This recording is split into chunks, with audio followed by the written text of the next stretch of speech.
Okay, 7 p.m. I call this meeting to order. Please join me in the Pledge of Allegiance.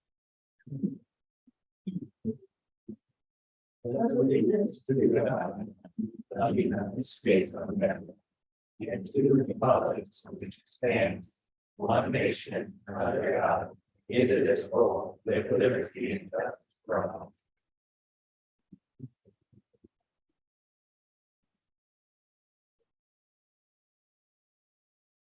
Are there any adjustments or additions or corrections to the agenda this evening? Yes, we do have one addendum. And it will fall under E, recommendation actions, under 1, under consent agenda.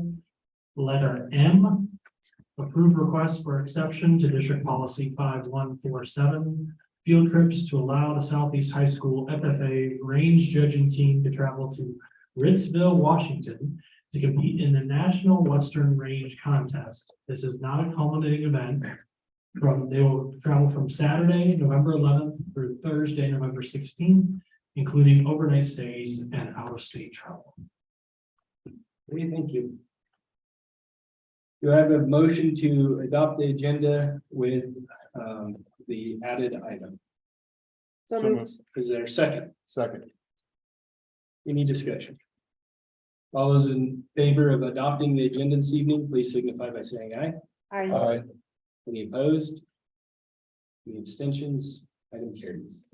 We will now move down to letter C, information and proposals. Number 1 is information from Doyle Meyer and Luke Audette regarding proposal to add girls softball to as a district activity.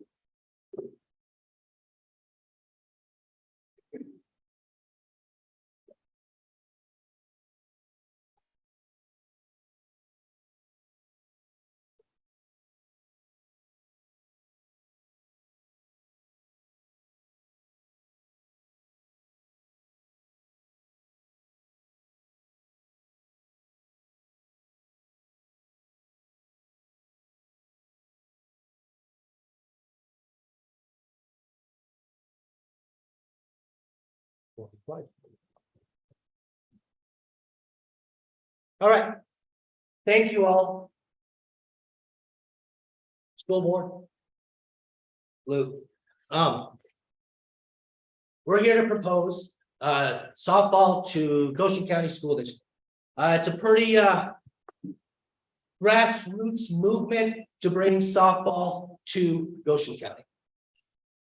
Why bring softball to Goshen County? It's another option for girls in the spring sports season. Right now there is soccer, there is track, and it's another option for girls, and anything you can do to actively involve students, it just shows that their grades are better, their involvement's better, it's just better overall for them. There's been a grassroots movement participated by students, parents, and the community. When I have a daughter that plays, and it started out like 2 or 3 years ago about why don't we have girls softball in the high school? And other schools had started about 3 years ago, and talking with Luke Audette and the other coaches and the board members of the softball program, it got to a point where somebody needed to take action, and Luke and I decided to do that. And it was a really community driven thing. And Luke and I are just kind of leaders of that. It is a WHSAA sanctioned sport. So it just occurred about 3 years ago. There are currently 12 teams involved, And I think we just need to be a part of that forefront of teams within the school being a part of the program. It kind of also stemmed for, I do teach high school science here at Torrington High School. And in the past, we had 4 or 5 girls that were going. And if you know anything about last spring, it was pretty crazy, the amount of snow days that were there. And just the road between Torrington and Cheyenne was just, it was always kind of blown over. And girls were, you know, trying to drive there back and forth to practice. And it became kind of safety issue for the girls. Also, the time out of school for those girls was pretty hard for them to recover and maintain their academics. And I would say to a T, all of them did maintain their academics, but it's really a struggle for them to do that. They started to try to practice at Torrington High School a little bit, either in the gym or something like that. It wasn't the feel of a true practice for softball. So practice at THS versus Cheyenne South, where we allocated our girls to, it wasn't good for anybody.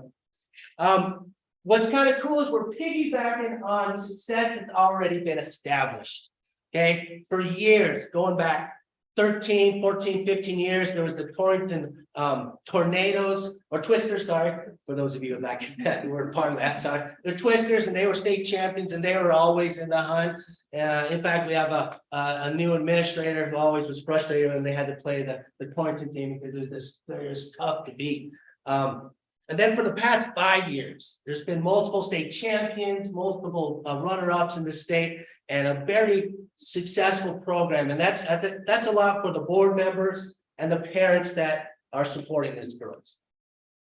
We had, I don't know if anybody had the opportunity to come and watch our girls play last year when Cheyenne South scheduled the game, Gabe, wherever he is, got that figured out, and we managed to have a home game here in town, and that was pretty cool. Albeit the weather was fantastic, and I don't know if that's going to be guaranteed. We wouldn't guarantee that, but in general, it was a lot of fun to see our girl, and the 4 or 5 girls that played for our team, they really shined on that team. They were pretty darn solid. So. We already have an established commitment to excellence for female student athletes. And, you know, if you start a program from scratch, a lot of times there's going to be, there's going to be some rough spots, and there will be if this gets approved and or either this year or next year. There's going to be some rough spots, but the standard for excellence has already been set within the community. And to include the whole county, the Southeast girls, the Lingle girls, and bring them forth into this and establish that excellence, that's a pretty powerful thing for a young lady to be a part of. There are schools relatively our size competing. Wheatland, Riverton, Green River. We play them in football. We play them in basketball. Definitely play them wrestle with them. So we won't necessarily be always competing against the upper 4A schools. There are schools. Riverton, Jackson just had their school approve it, and I'm sure there's others that will be slowly building on that. Okay, timeline. This is what we came up with the timeline. It's been modified a little bit. In August, we met with the DAC committee to present to the school, to present to them, bringing this forward in front of the school board. They had some questions. We answered these questions for the DAC committee. They then in September met again and said, okay, let's go ahead and present the softball to the school board. In October, we're meeting today with the school board presentation. We'll seek school board approval either today or later on, whenever the school board deems it necessary to approve or not approve. After the approval of the school board, it's going to go a letter from the superintendent saying that the school board has approved what we have asked them to do. And then within the month of October, I can see hiring a couple of coaches, 2 or 3 coaches to do this. Some of this stuff, it's going to back up in the timeline, but just kind of a general timeline. If that is approved by the month of November, there is a scheduling meeting for the schools within the state, and we could come up with scheduling games and scheduling umpires at this time in November. In February, we're starting to get softball fields ready for practice. There's 2 of them that we can go to, and I'll talk about that a little bit later. First week of practice is in March. the week 36 of the calendar school year for WHSAA. The first game would be possibly Thursday, the Thursday week after, the 37th week of WHSA calendar year. Good. April, we do the competitions. In May, we have our softball banquet, and that's kind of a timeline that we could possibly see depending on the board's discretion, what they want to do. Interest. Oh, there's been a huge interest. So Mr. English sent out a questionnaire to the girls, all the girls in the 7th grade and girls in 8th grade. It's pretty powerful. 10 girls said they would play baseball in high school or softball in high school. Okay, so that's a commitment within one class. And I've coached in Torrington High School, football, wrestling, and if you can get 10 of anybody in a class, so 10 juniors, 10 seniors, 10 sophomores, that's 40 individuals out for a sport. And right now we kind of have some 7th graders committed to playing. We'll have some 8th graders. We have 9 of them interested in doing that. Okay, so they'll be freshmen next year, a full team already. 10 to 12 graders in an interest meeting, Mr. Auden and I and Ms. Bonzak went around the community, around the schools and asked, would you play in softball this year if it was available? And we had 10 to 12 graders, 10 of them said they would absolutely do that. Caveat on that, I think they pull more girls in. I do. I think they would pull others in if it was approved. Okay, hey, I'm playing, you're my best friend, let's go play some softball. Okay, I think that would really, really happen. I typo there. The 9th graders have been surveyed. So the parent interest. Many people from the start, a couple years ago, it started about, hey, let's start a program here. They have it at the state level. Let's move that forward. Well, I started this journey with Mr. Meyer because I'm a parent. I have coached in the past, and I really do enjoy the game. But as a parent, I really saw the opportunity for our girls to play that sport in the spring. And I hope that at least one of my 5 will.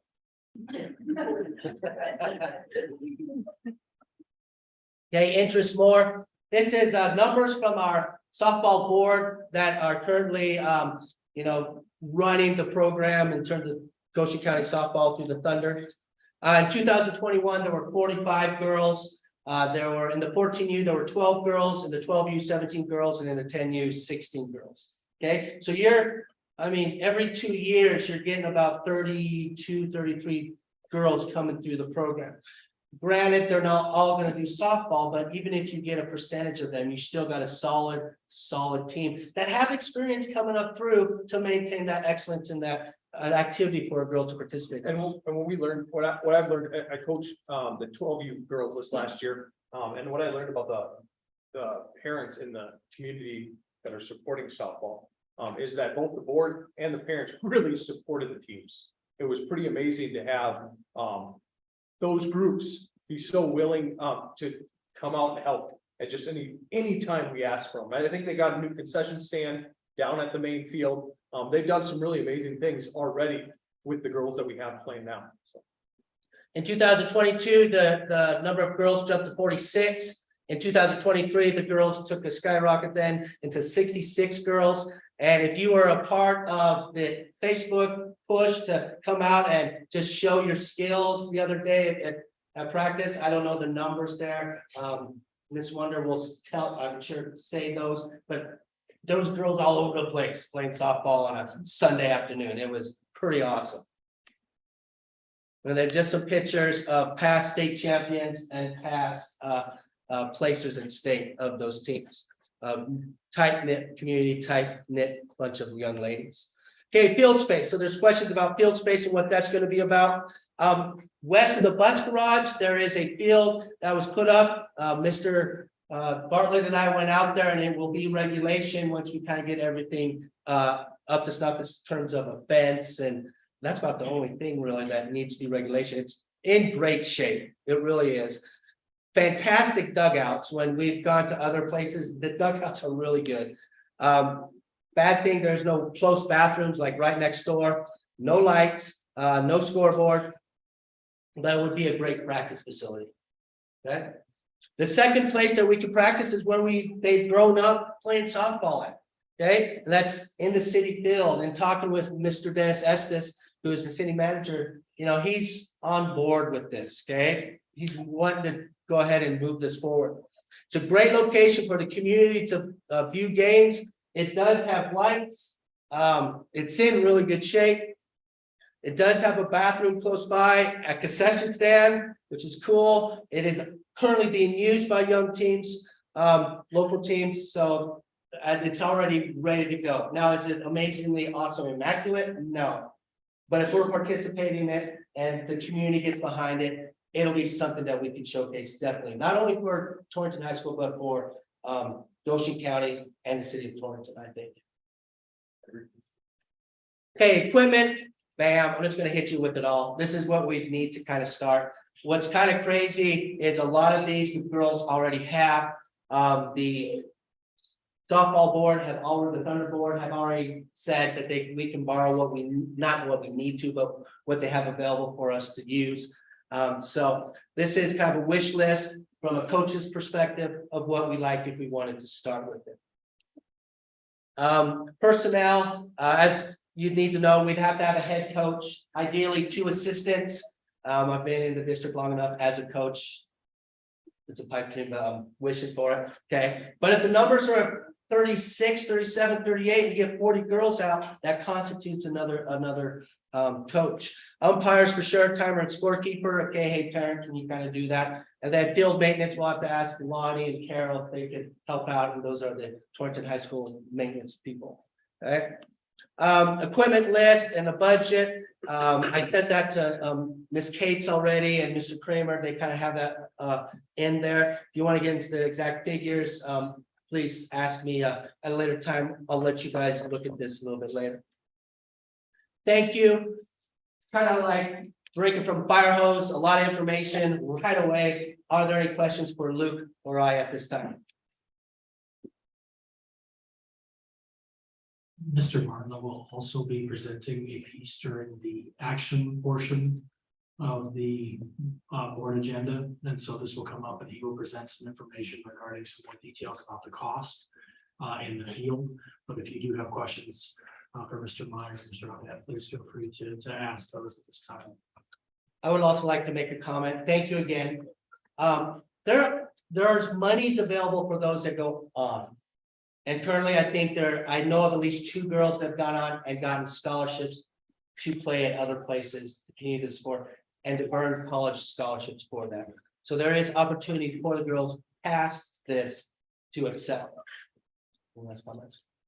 When I coached high school softball in Minnesota for 5 years previous to coming up to Wyoming, and one thing I learned about the groups of girls that I coached is they really had part in it for the game. And if you watch these girls play, if you see the way they play pretty darn forward. And it translates into their classrooms. They do well in their classrooms. It translates into their individual lives. They do well in their individual lives, and they do well afterwards. And I really do think the sport helps it. Thank you again.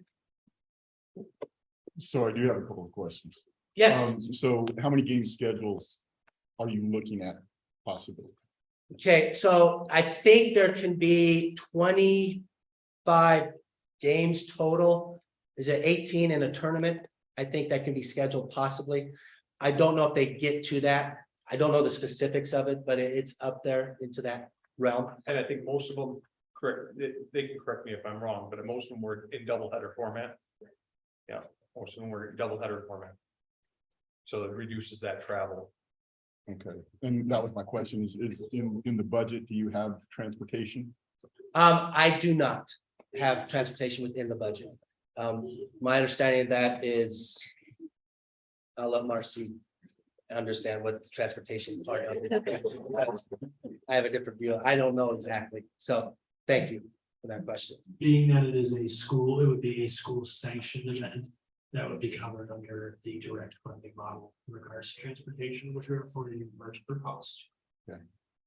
And then as far as field upkeep, would that be the town of Torrington that's responsible for that upkeep? Or- I think part of it, yes, just for the simple fact that the Torrington Thunder are part of the town of Torrington and that they help maintain that. But for the field out here, it would probably be based off of what we have for running maintenance on that. If I have to get out there and push a lawnmower, I will. Or do side or something. And Mr. Barlow will have a little bit more information on that aspect of the field maintenance and those things as he does his presentation. Okay. And this is spring ball, not fall. This is spring ball at this time, yes. And then just my question, those that are in Lingle and Southeast, they would have to, again, being school sanctioned, would they have to provide their own transportation to and from? Or how are you looking at that as far as practice? I look at it the same way that the soccer team brings the Torrington Southeast kids to here, the cross-country team, the tennis team, the those teams that are part of indoor track, it'll be the exact same way that we'd have softball here. Trustee Sestado, what happens right now is that we transport for practices. But for games, it's typically on the parents to get them to the bus. And I apologize because I am coming in late. I'm sorry, my kiddo was kind of better. And she won't be here, by the way. She's probably a little upset. My question is, the school district already is paying for transportation for the young ladies that are playing now down to Cheyenne, correct? My understanding is yes. Okay, and also paying the assistant coach, or is the assistant coach being paid by Cheyenne? Okay, okay. So the only cost right now that the school district has is to transport the young ladies down to Cheyenne. Is that correct? Miss Bonzak was the assistant coach for Shine South, who was part of our Torrington High School, so she would know more about that than I would. Yeah, right now, Torrington pays for, well, we took the Suburban last year, there's 5 girls and myself. So we took the Suburban every time we went down, and then Shine South was the school that we used. That paid you. Okay. And then my understanding is too, that for practices, you actually practiced here in Torrington. Is that correct? Part of the time. Part of the time we were here, part of the time we would go down. Okay, so then for missing school, that would be just for games. We would practice down there. We would leave school like an hour early so that we could make up for practice. For games, we leave whenever we be on the bus.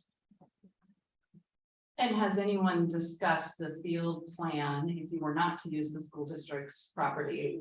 The one over by Jordan Park, has anybody discussed that with the city?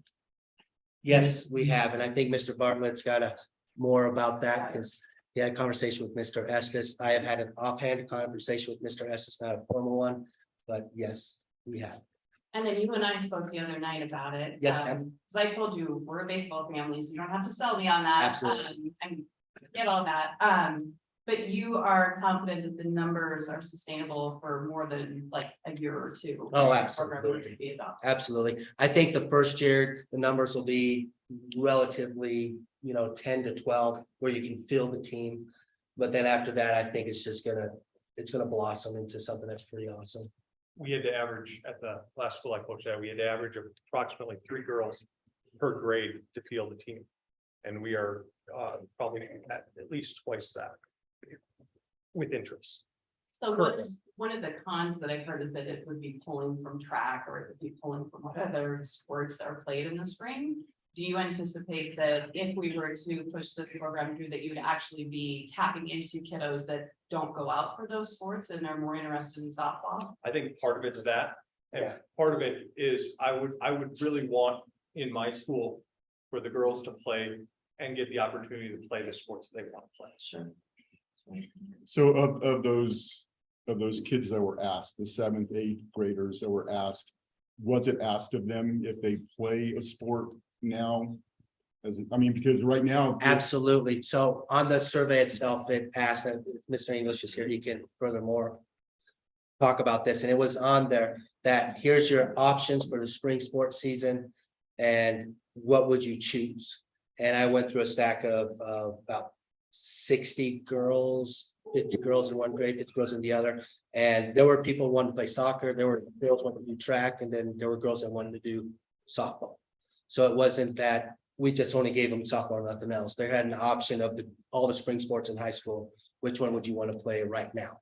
And 10 and 10, I think that's a pretty solid number. Good question, good question. So this might be a dumb question. No such thing. But given that it's not in the budget, like that's a big obstacle for us as a board, given that it's not in the budget, is there an option to still proceed in the program without it being funded by the school district? Right now, my thoughts and what I've talked to community members, there are individuals out there that'd be willing to go ahead and coach it. I'll let Shauna, who is speaking a little bit later, this board, president of the board, about that, talk about what they would be willing to help out to get this program up and running. And I think it could be done on a very minute scale. And just so you know, as a school board, if this is approved, the first year, this year, spring of 2024, we'd only be able to do a JV team because of the WHSAA and their enrollment within the programs. It's on a 2-year cycle. We would not be approved until the spring of 2025 to be varsity. However, I look at that more as a blessing than anything else, because that gives you an entire year to see what you need to do, feel what you need to do, and be able to change that next year to get a solid varsity program that's competitive. And we spoke both to teams that just started this year. And we also got a little feeler out to the teams that are just starting next year, so starting this spring, because they just got approved. And each of them had spent about this amount of time getting themselves going. And so it's about on par with the other schools.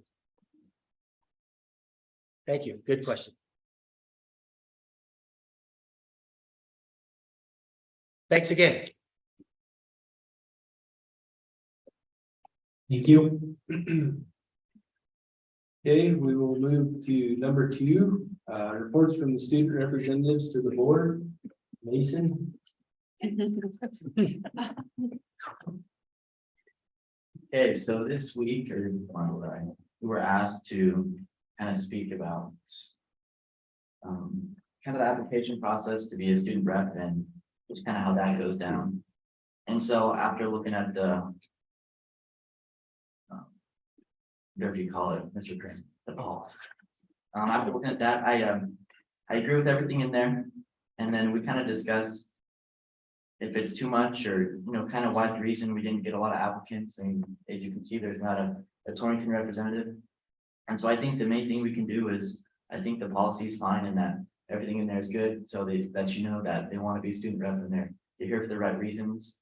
But I think we just need to help more people know about it. And a lot of people are here tonight, so that helps. So if you guys are juniors this year, apply to be a student rep and it's really cool. But I think the biggest thing we can just do is let them know, like at the high school, we do announcements at Torrington, they do announcements every day, and kind of like in December when the time comes, it'd be helpful to have it announced or, something so kids know that it's an option and it's a good thing to do. That's kind of all I got. Jason, I got a couple of questions for you. Since you're put on the hot spot. So one of the requirements are the letters of recommendation from your school. Did that seem to be a barrier, or what was the process that you went through to talk about that with your administration in the building? Well, I think your wife did one of them, so that helps.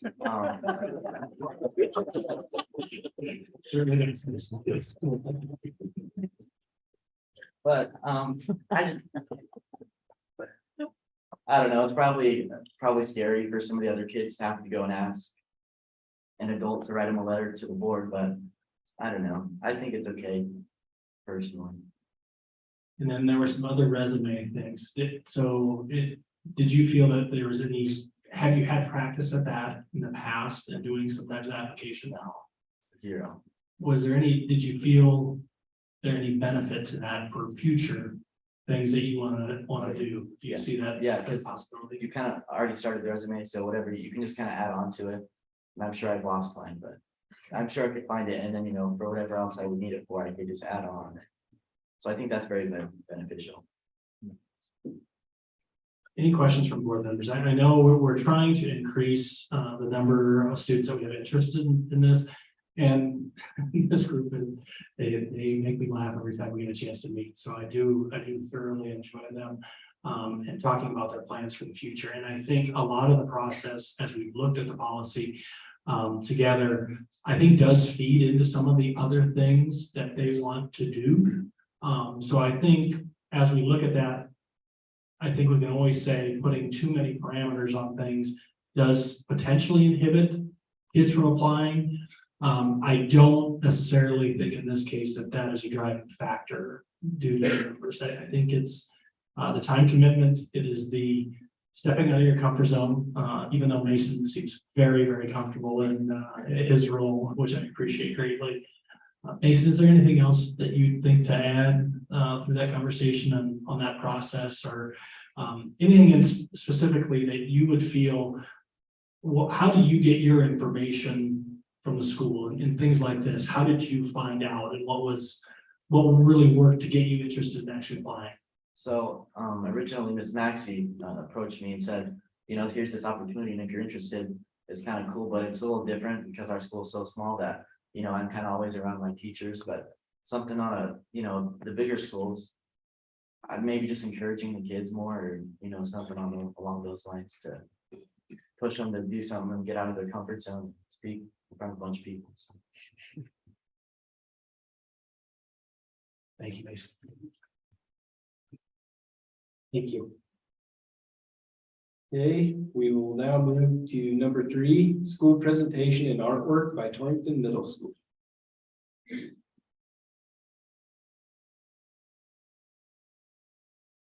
Good evening. Goshen County School District trustees, Chairman Sussex, Superintendent Kramer, and so many guests. I echo Mason, this is awesome. Last few times I've been here, it's been kind of pretty sparse. So thank you guys so much for having me. My name is James Catlin, principal at Torrington Middle School, and it is my honor to represent Torrington Middle School tonight. As you can see, we've got some artwork by our 7th graders. They do a half and half. As you can see, some of them take it seriously, and then some of them are just being middle school kids. So we love that about them. And there's some 3D art over here. So I was able to get ahead of this with Mrs. Von Lintel, who does a wonderful job in our art world. Thank you, Mrs. Lintel. Von Lintel, sorry. Can we go to the next slide, sir? Some things going on at Torrington Middle School. We were invited to be part of the homecoming festivities with Torrington High School. So thank you, Dr. Porter, for having us. I don't know if you know this, but middle school kids are loud, and they won the Spirit Stick. You can see a couple pictures of this traveling Spirit Stick.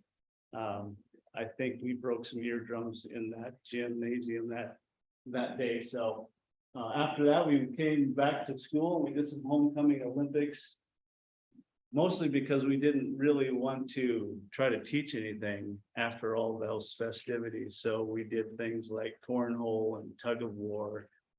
We showed our Blazer Pride by chalk art on our sidewalk, and we painted up the windows, and so the school was alive with Blazer Pride. So that was a fun activity that we've done. Next slide, sir. One thing we started this year, or I've started, is morning announcements, where just kind of talk about the sports and activities coming up for that afternoon after school. And then on a whim, one day I just started talking about, hey, if you know a staff member who was a 4-time state wrestling champion, write their name on a piece of paper, bring it up to the office. And then it just kind of grew into a thing where every day we highlight some of the cool things that our staff members do. And things like college athletics, cross-country athletics, football, all-state volleyball, all-state, all conference. So I think the kids are getting an idea of how special the staff members are at our school. It's really fun to see. And these are some kids who won the drawings. And I give them sugar-free sodas so we don't rot their teeth out. So we just like to celebrate that. I did take a page from Dr. Porter's playbook, and we restarted the Pledge of Allegiance, where we as a school show respect to our country and the love that we have for our country. So that's been well received, and you know, I'm a very patriotic person, and I want our kids to respect our country. So that's something that we've started up again. I also give them a thought for the day. Things like they're the two most important days of your life. One when you were born, and the next day is when you find out why. And we're in the business of helping kids find their why and figure out why they were born, what they were put on earth to do. So things like spread kindness like confetti. So that's just a little thought, and I've had kids tell me I really look forward to the thought each day. So it's been a lot of fun. Next slide, sir. We got our school performance report back. Mr. Derby sent this to me, and if you'll notice in the yellow, we have the WAEA school performance rating, and we have the ESSA. So the WAEA is the Wyoming Accountability and Education Act, which is at the state level, of course, and the ESSA is the federal. So they give us a report card of how we're doing. You can see our scores are 1.7. But if you look at the cut scores, you'll notice 1.4, 1.8, 2.6. To be meeting expectations, we'd have to be at 1.8. So I was really encouraged when I saw that we're a lot closer than I thought we were when I first took this job. So I'm pretty excited. We're getting close. You notice these 6 boxes here. We've got 3 greens, 1 blue. That means we're above average. We're meeting targets for our school, particularly growth and equity, which tells us that we're taking kids wherever they come to us, and when we have them for a while, they grow academically. So that means, in my mind, that our teachers are working hard and growing kids.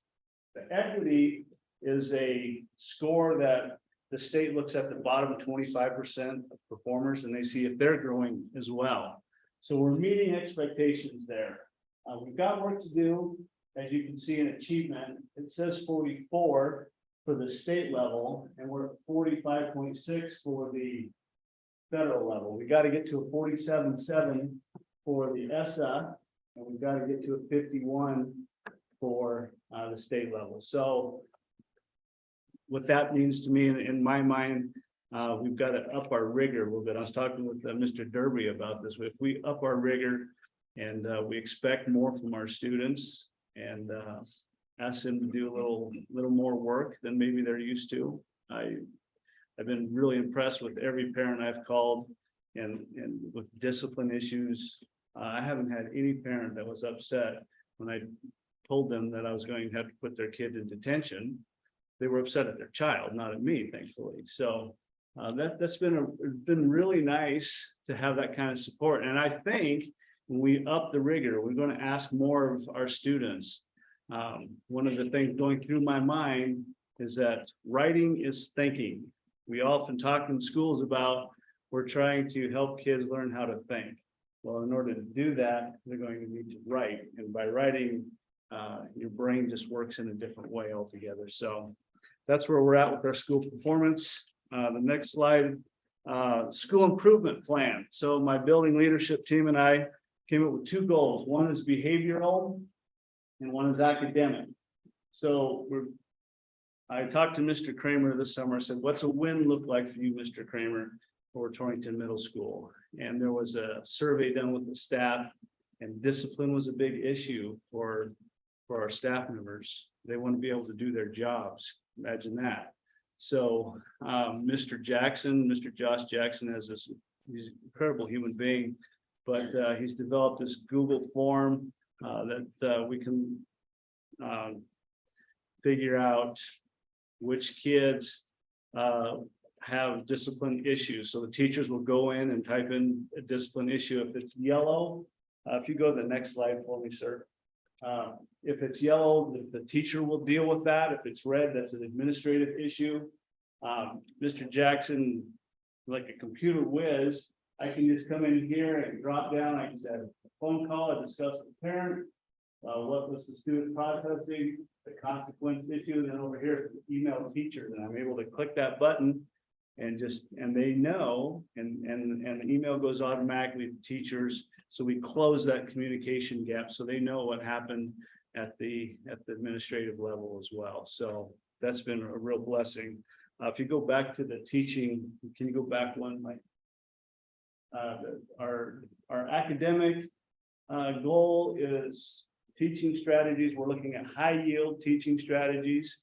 We want our teachers to be using 5 to 10 of these at every block. So increasing that rigor, making sure our teachers are delivering high quality lessons each and every day, which we're also doing with Mr. Derby as well. So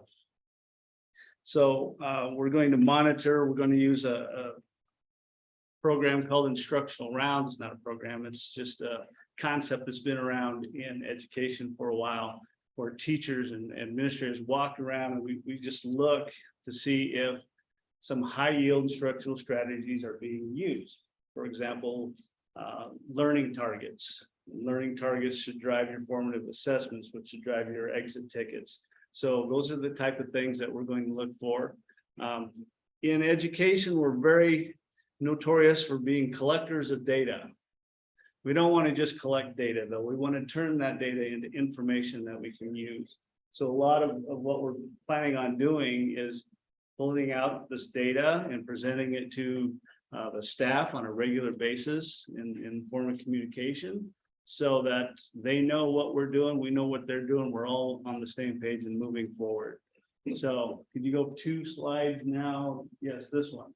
I suppose the big question in a lot of people's minds are what's going on with our Fridays, intervention extension Fridays.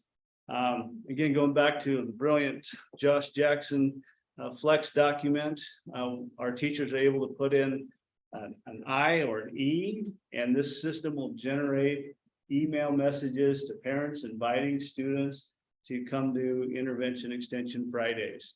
And so when students or parents are invited, their children are invited, they respond directly, and we get our lunch counts from that. So it's going pretty well. We've got 3 40-minute intervention blocks, followed by then our classified staff will take the students, and we'll do gymnasium stuff. We'll do face painting, as you can see the young lady with the face paint. Mrs. Werner is working on Army man equations there, which is really helps kids understand how to do a mathematical equation. So we do a lot of stuff like that. We have done board games with our students. Our classified staff have done that as well. So it's been a really good thing for us. From 10 to 12, 15, then our staff gets together, they do team meetings, grade level meetings, like 6th grade meetings, and they'll do vertically articulated PLC meetings. So like all the science teachers will get together and talk about their standards and approach a PLC manner in that way. So that's kind of what our Fridays are looking like. Next slide. I was invited to attend a QPR training this summer with Trustee Saucedo, and I had to look this up because it's been since July that we did this. QPR stands for Question, Persuade, Refer. And I was made acutely aware of the impact that suicide has had on this community. And it really burdens my heart when people are in such a dark place that's their only option, or they feel like that's their only option. So we've got the sources of strength, and we've got a picture. I'll put some pictures up of sources of strength. It's a group of students that get together. And it's the program where they talk about things like what helps me. That's the next campaign that they presented to me that our students are going to do. What helps me? They're going to make posters around their school, and they're going to do various things, stickers around the school. It talks about what helps me, and what that's focusing on is our students talking about how lonely it can be being a middle school student, trying to figure out who you are in life, and not just middle school students, but to have them reach out and to understand that everybody goes through those periods in their life when things just don't look all that great. Which brings me to the other part, is the advisory. We instituted a 15-minute advisory program where our students get together in circles, and it's teacher led, but just helping them connect with other human beings, you know, with these things. We think that's human connection, and it's not true human connection. So by sitting down and talking about things like their families, finding out what's important to the kid that you may have picked on last week, but now you understand that there's things going on in his life, and they feel and they hurt just like you do. So that's where we're going for advisory. It's a 15-minute deal. And we just want our kids to feel like they're part of a community that cares and knows about them and supports one another. Next slide. Sports. We just wrapped up our cross-country, volleyball, and football. And you can see the numbers there. 28 6th through 8th grade cross-country athletes participated, 46 volleyball, 32 football. We're getting ready to start girls basketball, getting ready to start wrestling. So it's been really exciting to watch our student athletes grow.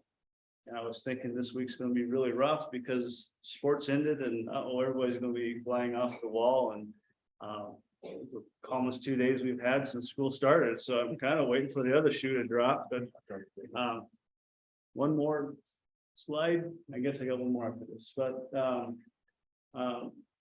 we've got a 6th grade music program where every student participates in band. And Board of Trustees has made an investment of over $40,000 to make sure our students can participate in band for free, at least their 6th grade year. If they decide to continue, it's like $100 fee that would last them until they're out of high school as seniors. So I did about a 2-minute Google search to find some research that supported my ideas. It turns out they're out there. A 2014 study by Boston Children's Hospital revealed both children and adults improve their executive functions and cognitive skills through musical training. Just a different way for our brains to work. And as there was also a study published in the Journal of Neuroscience that showed increased connectivity in the corpus callosum. I didn't go to medical school. I don't know if I said that right, but the way I understand it, it's connecting the right hemisphere of our brain with our left hemisphere, and that speeds up that connection. So there's very good research on how music helps our brains grow, and 6th graders, they have a tremendous amount of growth going on in those brains when they come to us. So it's been really fascinating to see the students get to try out different instruments, and Mr. Glass spends time and helps them figure out what instrument they're most suited to. So that's we appreciate the investment that you guys have made in that, and the benefits that our students are reaping because of that. So the last slide, our attendance. We have 249 students enrolled at TMS. When I ran the attendance on Monday morning, we had 97% attendance rate, which blows my mind. I come from a school district where we were at 87, 88%. We were pretty happy. And across the country, people talk about the importance of attendance, and they're hoping to get to 85%. So I just think that speaks to the community involvement and the support that we get from our communities for our schools. So they told me to keep it under 10 minutes, and I probably have gone over, but if you have any questions for me, please feel free to. I got one question. I don't know if it's really around your slides, but right when you walk into the middle school Hall of Fame, where all the students' pictures are on the wall. And I know this is your first year, but can you speak to, do you have any knowledge of why that did stop? And do you plan on continuing that? That's a good question. I've asked that myself. So the athletic, have you seen those, the athlete? Yeah, it's of a the year? student on one, or the student of the year on one side, Right. athlete of the year on the other. Yeah, and I've asked that question. It's, oh, it just kind of fell by the wayside. And I agree with you 100% that we should resurrect that and go forward with that. The athletic side, what I've heard is the person that used to make those mats sold the business and retired, and then nobody can make those exact ones. But I think that's something we also should resurrect. And I think we should celebrate as much as we can. You know, like today, I got the opportunity to celebrate Mr. Grant, who's officially got the teaching certificate that he's worked so hard for. And Mrs. Foster knows what I'm talking about, and how much work he had to do on top of being a father and being a husband and being a coach. So I agree 100%, Mr. Hager, that we should get after that and make sure that that's being resurrected and being taken care of. So thank you for that.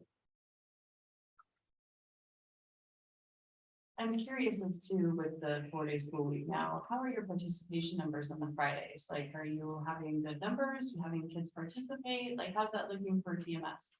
We're running anywhere from 85 to 105 on Fridays. So we're getting pretty good What's that in participation. comparison to how many you invite? We're inviting about 140 to 150. So we've got 70-75% attendance rate for the people we invite. So we've tried to not only just send out the email, which is kind of the easiest way to do it, but also pick up the phone and dial. So I feel like it's going pretty well. I mean, we have some kids that are like, if you want to invite me, I'll invite myself. So they really want to come hang out with us. So thank you for that. If you would, just pass on to Mr. Jackson that I'd like to be able to actually touch base with him regarding that. I'd like to be able to actually see that program and have him kind of walk me through. Oh, absolutely. He's talked with Mr. Williams at Southeast. He's talked with Dr. Porter over at THS. I tell him, you could probably just sell this and go retire because it's incredible. I mean, what he's done with that. So Thank you. I will definitely tell him that. So thank you guys for your time. Thank you for inviting me and thanks for being here. Thank you. Okay, at this time, we will move down to letter D, which is the public forum. Please keep in mind, there's a 5-minute time limit. And first off is Mr. Travis Reinhardt.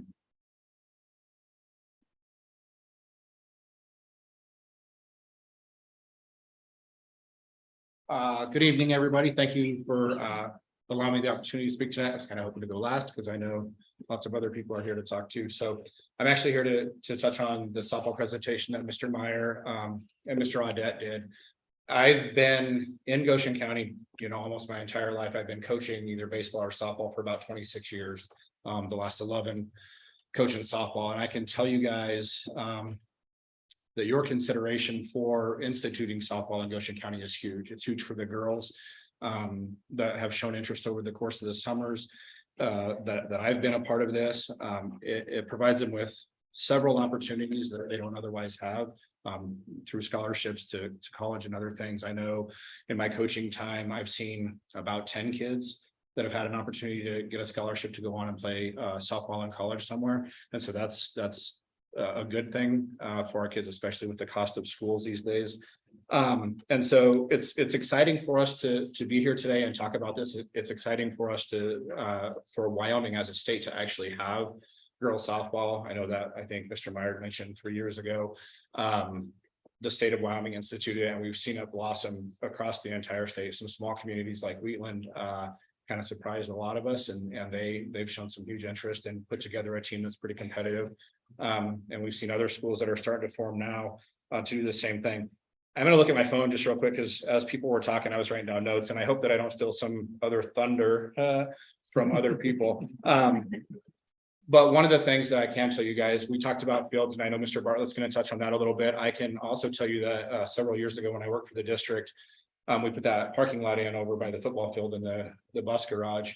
And when we did that, I was part of the facility maintenance folks. That fence is actually sat at the right distance so that we could facilitate softball in Goshen County. Now, at the time, there wasn't any conversation about it being a high school sport, but it still stands true today. So that fence is actually, the field was designed, or its integrity was maintained at the time that we put that parking lot in, hoping that softball would continue to be a thing in Goshen County, and it has been. And so that's something I think is important for you guys to know.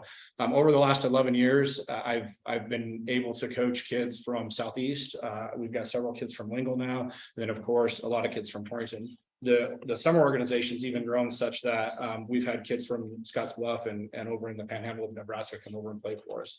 And so it's a huge deal. Obviously, they can't do that for school sports, but I think it speaks volumes to where the softball association has come over the last probably 10 or 11 years. And where we're at right now. And so it really neat to think about that. Mr. Meyer touched on some of the success that we've had. I know I've been a part, I think it's 8, my oldest daughter is going to correct me when I leave this meeting, state championships that we've been a part of over the last 11 years. I can tell you that when we go to the state tournament over the summer, Torrington's known. People know who we are. They expect us to do well. 2 years ago, when we won state with my youngest daughter, the state commissioner said, finally, Torrington's back. And we'd taken a couple of years where we didn't compete very well, but we are back. And so last year we had 2 teams win state. One was a runner-up. I mean, it's just the kids are seeing tons of success, and I know we've talked to several people have discussed that success and how it translates into the classroom, and I think that it's true. Speaking from experience, a few years ago, I had the opportunity to play college baseball. I can honestly tell you that I would have probably not gone to college had it not been for athletics. And so us offering this opportunity up to these kids maybe provides them with an opportunity to go to college. What else? So I talked college opportunities, the rec board, just touching on fields again. So the rec board has, with the city field, our softball board has come to the recreation board several years and requested funding to try to get that field that's over there in the shape that it's in. And we actually worked in conjunction with the school, or with the EWC and the city, to try to get lights on that field. And so I know Mr. Meyer discussed that there are lights on the field that's over at Georgia Park. All of that was because of some of the folks that were sitting in the seats that you guys are in as rec board members, and their vision of seeing this opportunity for kids and for our girls to go play. So we've done several things to try to get that field up and running. And I think it's certainly in good shape. Lastly, I would like to just touch quickly on the kids that were going to Cheyenne South. So my daughter was one of them. She was one of 5. This coming year, just talking with coaches, there may be an opportunity for us to have upwards of 9 kids that go. It's been awesome at Cheyenne South, and that you guys have kind of come together and afforded those girls that opportunity to play softball and to play for Cheyenne. But one of the things that I can tell you about that, well, I'll just touch on 2 and then I'll stop quick. The first one is, I think our girls do miss quite a bit of school. And so when we talk about the education, I know my daughter was gone a lot either for games or because they were leaving at 1 o'clock in the afternoon so they could make a 3 o'clock practice and then stay down there. She was getting home late. Providing softball here fixes a lot of that stuff. And I just really want to thank you guys and Cheyenne for that opportunity. I worry that if we do send 9 girls down to Cheyenne, that some of our kids may not get the opportunities that they otherwise would here, or some of the Cheyenne girls might not get an opportunity like they should down there just because of the competitive nature of the sport. So I apologize for going over. And again, thank you for your time. Thank you. Denise Jackson and Terry House.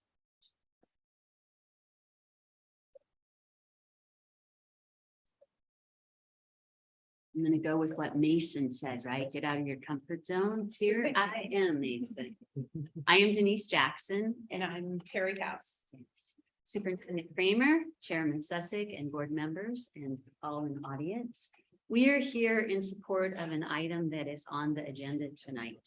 And we are hopeful that we can help, I guess, convince you of the importance of approving Lego education material and resources for lingual and Southeast schools.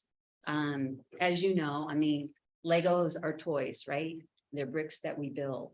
But there's so much more than that. And Legos education has really gone to extremes to provide opportunities for students all over.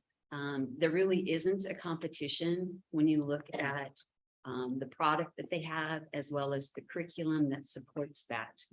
And so Legos aren't just a toy or a building bricks. I mean, I know that they are, but there's so much more. They are truly educational tools.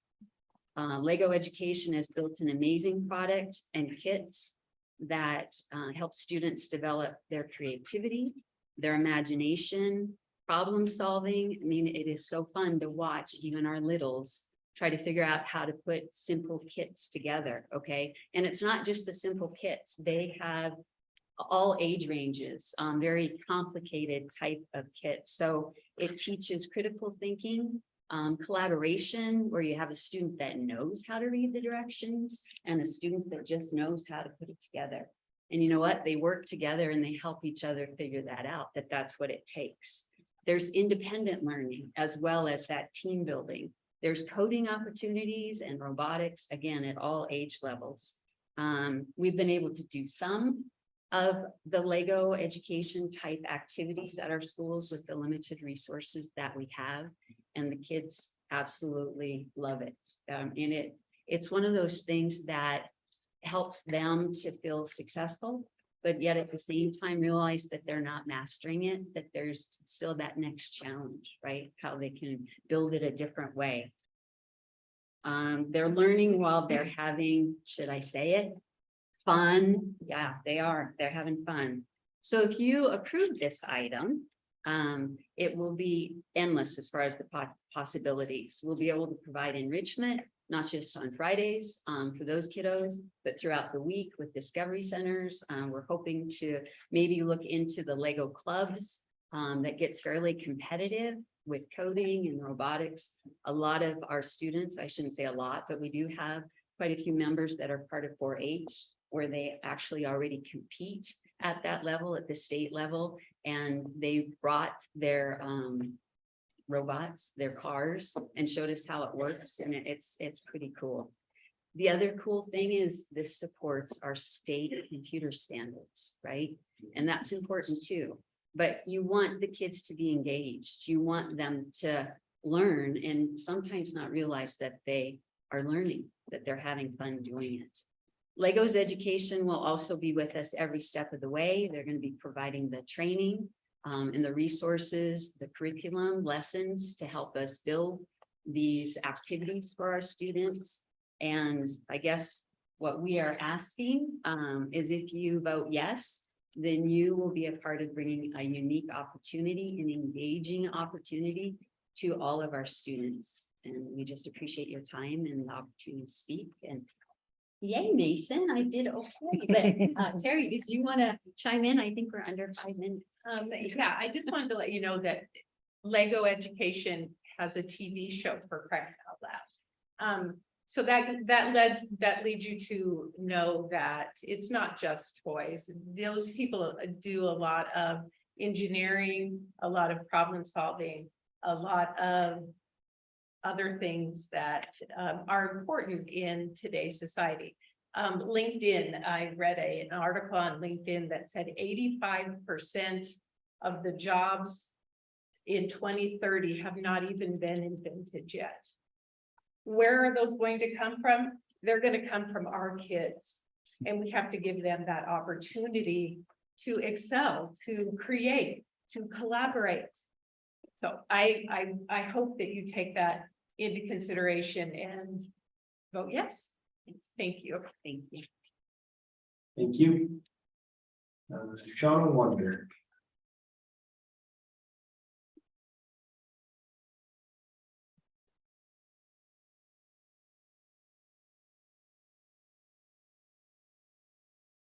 Good evening, everyone.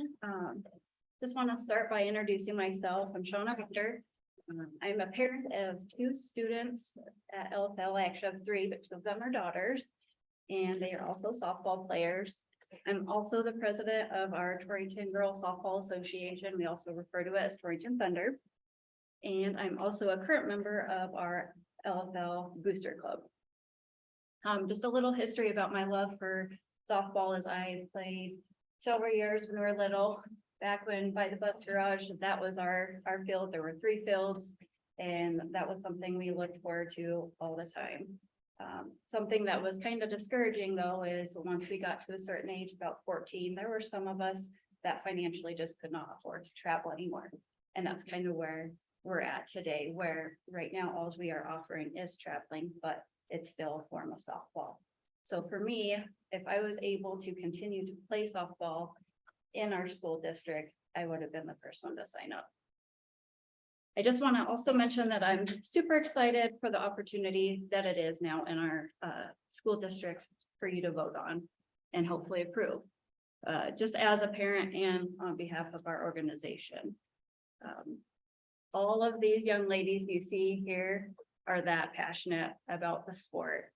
They have grown and showed so much talent, and it would just be so awesome for that to be displayed throughout our school district and to get our name back out there as well.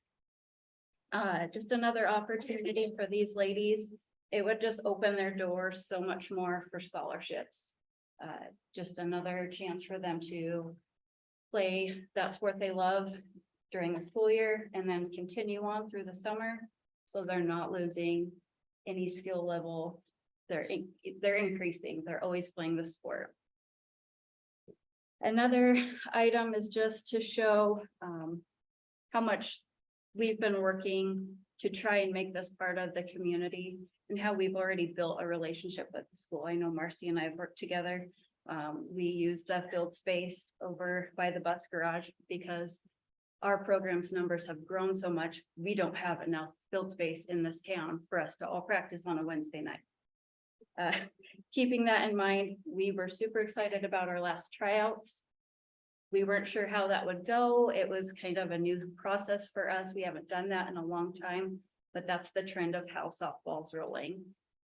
Our numbers there, we had several groups, meaning 10 to 12 came for an hour and a half, and about 20 to 30 participants came. And in our 14 to 16U range, we had about 20, maybe 25. I must say about 10 of those participants were people that have never played under our organization before. We have been also getting recruits from Wheatland because they like what we're doing over here. They like our coaches and they like our program, and their numbers dropped during the summer, and we're happy to take that as much as we can. In addition, I guess I just want to say that we are just super supportive, meaning our organization as Thunder are super supportive and want to support the school district any way we can to get this program in the school. As far as what we've talked about as a board, we are able to allow you to use our equipment. If we could do some kind of a lease agreement with the equipment we do have. That way, until you get your budget or something established, we're there to help and we want to help. As far as funding, I know that that is an issue right now. We're not sure where that will go, but we may not be able to support financially from our organization. We're also nonprofit. We also have to fundraise. So I can at least tell you that these girls know how to get out in the public and do their fundraising. They have done that very well. We have raised anywhere from $8,000 to $12,000 within our fundraising. So that is huge. And I know that we have a great community that is willing to help support our girls, and they do it year after year. With that said, funding wise, I just want to also mention being part of the Booster Club is a great source if you're needing some kind of help to get the program running this year. I would reach out to the local booster clubs first and then all the businesses and local support, even individual families would be willing to help. But feel free to reach out if you have any questions as far as our organization, me as an individual. We're just happy to have this opportunity. Thank you. Thank you. Lily Lopez.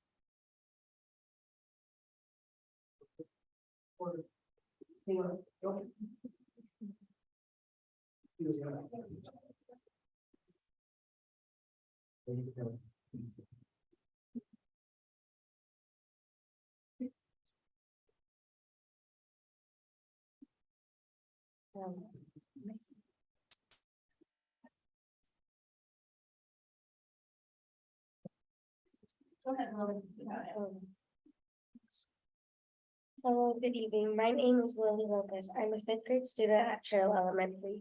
I currently play club softball for the Torrington Thunder. I've been playing for 2 years now, but I've been around the sport since I was a baby. In the 2 years that I have been with the 10U team, we have gained so much. Not only have we improved our playing skill and knowledge of the game, we have improved in the way we treat each other and even how we treat ourselves. We are not one person, we are one team. We took second place at Wyoming State Tournament in the first year. But the second year we took first place. That's right, 10U Wyoming State champs.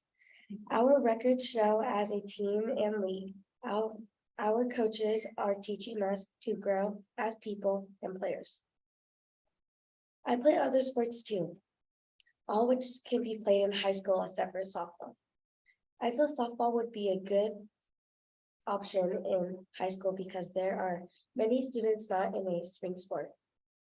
Adding softball gives them the opportunity to try something new. For those kids riding a bus to play high school softball in Cheyenne, adding it here allows them more time to do schoolwork at home instead of on the bus or after a long ride home.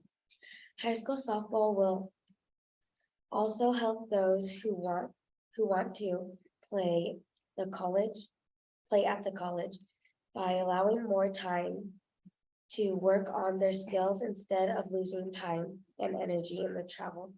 Softball is on the rise right now. Why not let it rise here? My sister is one of the 2 most recent Goshen County graduates to sign and play college softball. She graduated from Torrington High School in 2020. She comes home in the summer and gives back to this community by being a volunteer coach for the Torrington Thunder League. I must say softball helps grow good people. Why not be a part of the growing more? Thank you for your time. Do you have any questions?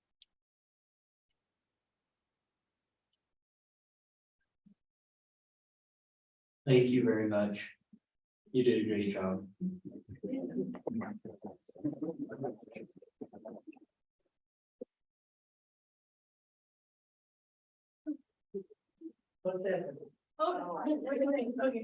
Jada Jacobs.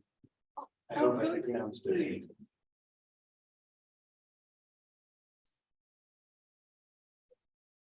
You got this, yeah. Good evening. It is an honor to be here to represent and speak on behalf of the Torrington Thunder softball team. Good evening. It is an honor to be here to represent and speak on behalf of the Torrington Thunder softball team. My name is Jada Jacobson. I'm 13 years old and I'm an 8th grader at Torrington Middle School. Along with my teammates, I have been involved in the Torrington Thunder softball system for the past 5 years. Softball is a sport that requires commitment, dedication, and hard work. Each time my teammates and I step on the field, we strive to help each other learn and grow. It has become more than just a sport to those of us that play. I look forward to practice with my friends and playing the sport I love. Softball has taught me self-discipline, respect, focus, courage under pressure, and grace in defeat, and helped me to mature as a good teammate to each of the girls I played with. I'm sure that each of my teammates would say the same. There are currently about 70 softball athletes playing on Torrington Thunder travel softball teams, ranging in age from 7 to 17 years old. Over the past 2 seasons, my fellow softball athletes and I have won 4 state championships, 2 state runner-up awards, and are champions in countless 2-day tournaments across the states of Nebraska and Wyoming, playing against high-level opponents. We have honorably represented Goshen County as a group of young athletes from Lingle, Yoder, and Torrington. The Torrington Thunder travel softball teams continue to grow each year, creating a pipeline of seasoned athletes year after year in the older age groups, which will be competing at the high school level. These girls come from all over Goshen County, not just Torrington. As a Torrington Thunder player, I was mentored by the older players, and as I move into the older divisions, I am now in a position to mentor the younger girls starting out and playing in the younger divisions. We attend each other's games and cheer each other on, creating a true family environment. As you consider the addition of a softball team to Torrington High School athletics, I ask you to recognize the system in a place that will ensure a steady stream of female student athletes competing at a very high level in softball at the high school level. We have been and will continue to be a tough group of girls that are respected by our opponents around the region. There is a large group of young women that currently begin their softball season in early March and April and play through August. Very few of these athletes do not participate in school-sponsored spring sports, and so would not detract or otherwise diminish turnout for existing programs like track or soccer. And lastly, given the opportunity to represent THS as softball student athletes, my teammates and I will carry on our winning tradition and represent Goshen County with grace, dignity, and respect. This is a decision you will not regret. Any questions? Thank you. Did a great job.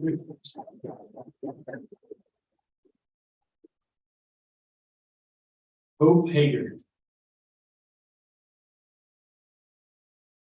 Good evening. Hi, my name is Hope Hager. I'm a junior here at the Torrington High School. This is my Thunder team. I started playing softball for the Torrington Thunder travel team when I was 14, playing in center field. Now I'm proud to say that we are a 2-time state champ. I also played for the Cheyenne South High School this past spring, earning a varsity letter. We spent 3 hours on the road each day traveling to Cheyenne for practice, all while balancing our academics. We did not have enough girls to make our own team here in Goshen County, but now we do. We have girls with some amazing talent to build a team right here at home. Softball is my favorite sport, and I would love to be able to play for Goshen County and someday in college. I know a lot of girls my age and younger who would be interested in being on this team. Having another sports team gives girls another opportunity to make new and strong friends with kids all over the state. For me, the game and my team helped me to build the confidence I needed, and I want other girls to find the same team experience that I found. My team was brought together through playing. We didn't play for ourselves, but for each other. I love how being on the field with them gave me such comfort and joy with all the memories that we've made. No one felt like the odd one out. Jenny Finch, an All-American softball player, once said, "Everyone on the field has a slightly different ability that makes them perfect for their position." I really want other girls to get the chance to experience this on their own and build these needed relationships in their lives. I truly believe high school softball would be a great success for Goshen County. Thank you.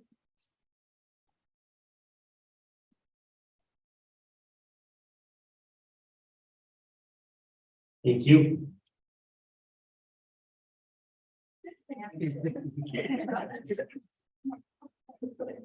Also, congratulations on your championships.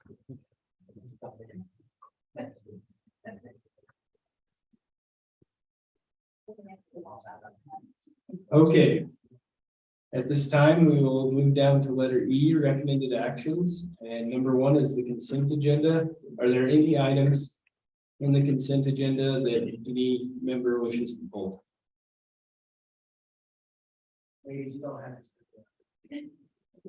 With a reminder that we have the addendum for the southeast request for field trips. Okay. All those in favor of approving the consent agenda as presented this evening, please signify by saying aye. Aye. All those opposed? Any abstentions? Item carries. Number 2, old business, action item regarding executive session for real estate discussion. Do I have a motion on this item?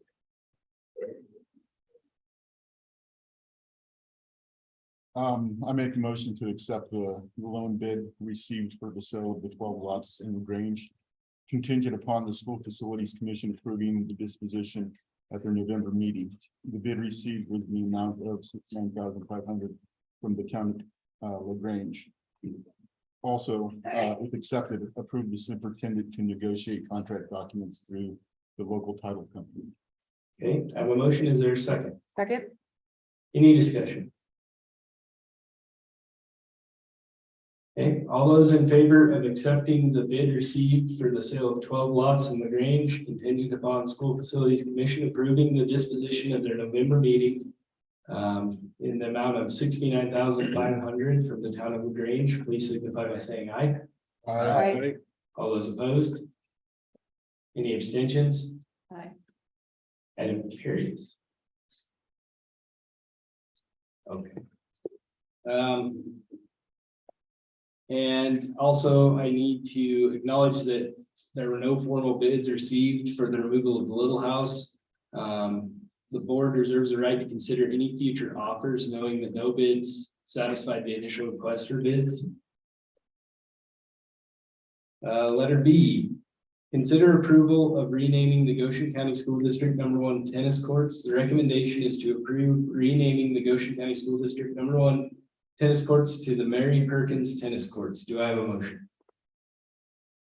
So moves. Is there a second? Second. Any discussion?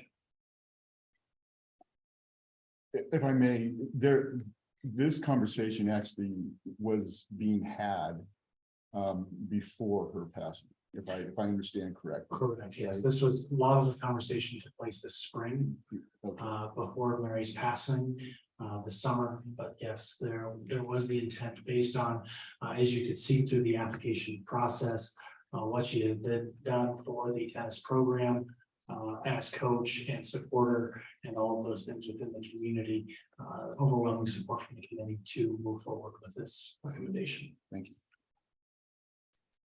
Any other discussion? All those in favor of renaming the Goshen County School District #1 tennis courts to the Mary Perkins Tennis Courts, please signify by saying aye. Aye. All those opposed? Any abstentions? Item carries. Number 3, new business. A is considered the addition of high school girls softball as a Goshen County activity. And it's my understanding we have Mr. Gabe Bartlett's going to speak on that a little bit.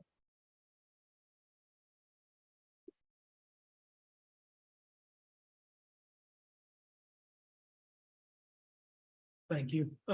Just adding a little bit to the presentation that Doyle did in regards to kind of some costs related to the fields.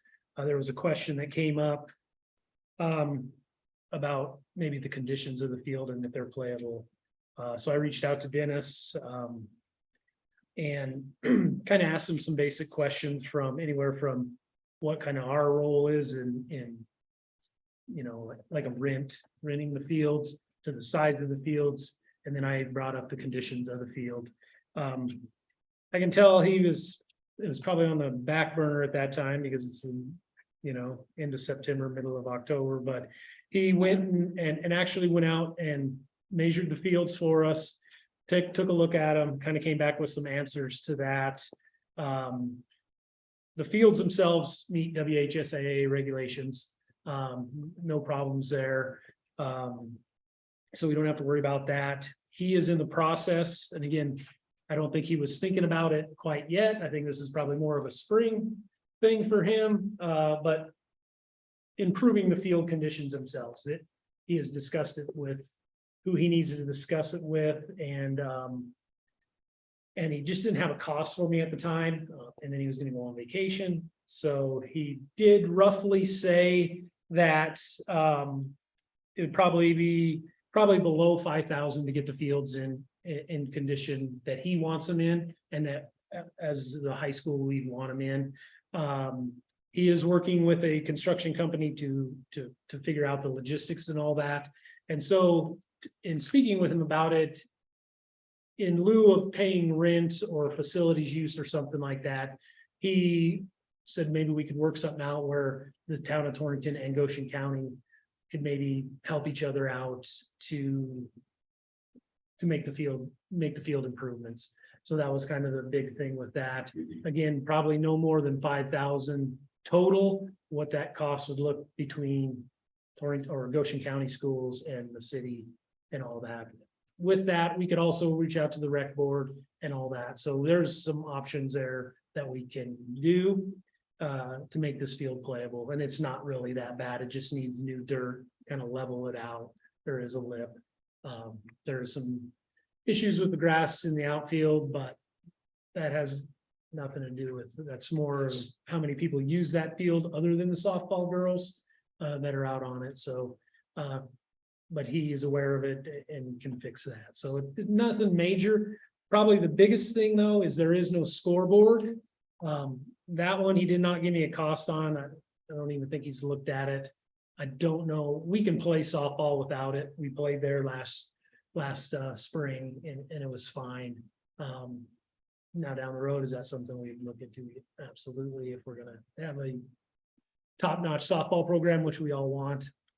But I'll keep working with him on that and definitely let you guys know on what that looks like, but he didn't get back to me on that one. So overall, I don't think it's a huge cost, but there could be some to get the field up to play conditions that he wants and that we want. Any other questions on that? So is it with this 25 game schedule? Would you be looking at scheduling any of those games with Nebraska teams? Problem with that is Nebraska plays in the fall. So, which Doyle kind of spoke to it. There was talk about it within the state. I even went and asked the state about it moving to the fall. It's probably not going to happen for a while, which is a problem because there's other states that surround Wyoming as well that play in the fall, and Wyoming plays in the spring. And so it would be all Wyoming teams. For this upcoming season, the JV schedule, that's pretty easy to fill. Most teams are willing and able to do that. And then we can drive to Cheyenne and play 3 teams, Gillette, so forth, Wheatland. I mean, so that's easy, but filling the schedule going forward with the 25 games, I'm not real familiar with the softball thing scheduling right now. I'll probably start asking a lot more questions in November when we go to scheduling and getting that figured out. I can definitely update the board on how that will look. I'm not too worried about the JV games, but yeah, putting together a schedule of all Wyoming teams. How does that look? Mr. Bartlett, could you speak also? I put the estimated expenditures up. I don't know if you would like me to running it, I can speak to it too, at least the column, since it's not right in front of you, or if you want to mention it or reference it in anything of the expenses. I'll just, because I can scroll up. So that column D is the initial startup cost estimate. The E would be the annual. This does not include what Mr. Bartlett referenced in the field maintenance or field requirement for cost to, that would be in addition to that 24,000 estimate for the startup cost for the program. The other piece for the board to have knowledge of, if we are not the owners of that field, major maintenance dollars cannot be used to make those improvements on another entity outside. To that point, Mr. Bartlett, so I just need some clarification. So an estimate, obviously by Dennis, about $5,000. So you're looking for the school district to pay the $5,000 either in materials or what have you. But do I understand then that's not something we actually can do?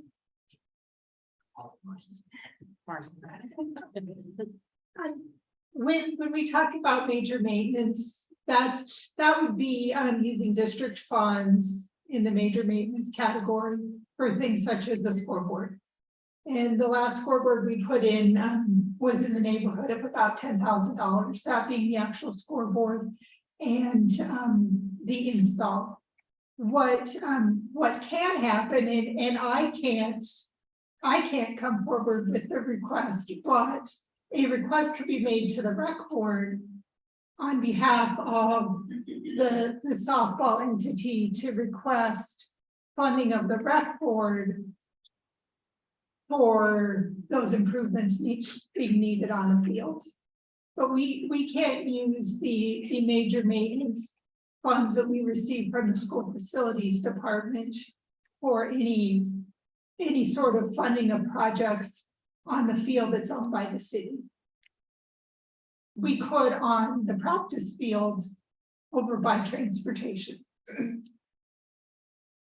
And so is that practice field being considered, Mr. Bartlett, or you guys prefer the one over by Jordan? I mean, it's definitely being considered. The problem is it has no lights.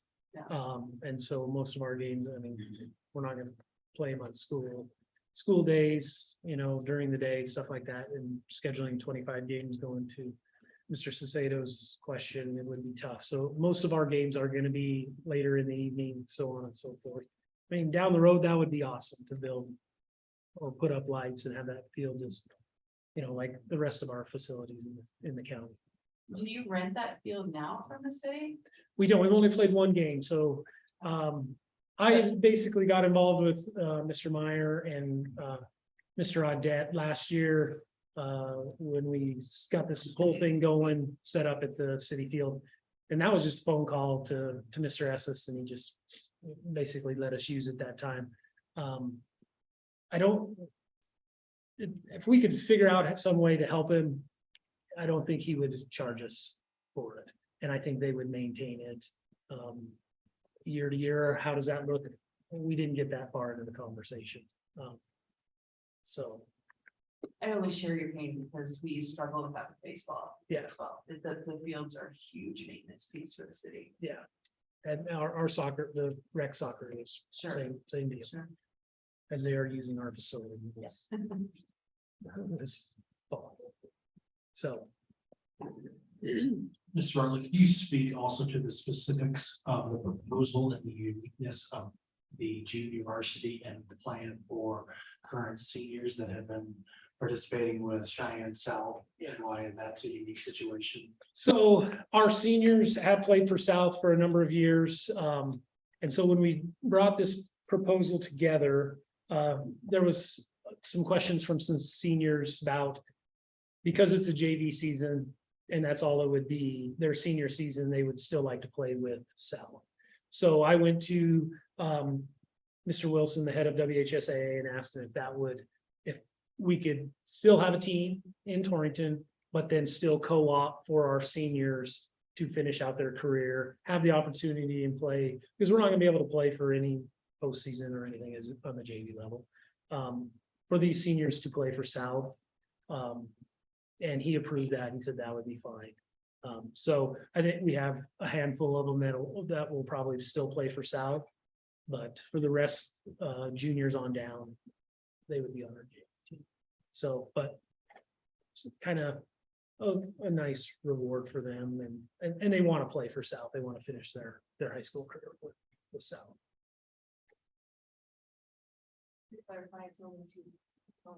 Yeah, not a handful. So yeah, I mean, speaking of them with the South team, our girls play on the South. I mean, and they play. They're right. I won't lie. They're the better players on the South team. So when they talk about how good this program could be, I mean, it's huge here. And so these girls go to South. They play. I know South is not real. I mean, they're not happy, but they would like our girls to play for them because it just makes them better. So this is more a question for Marcy, but since we are budgeted for this, do we have options as far as where we can come up with this money?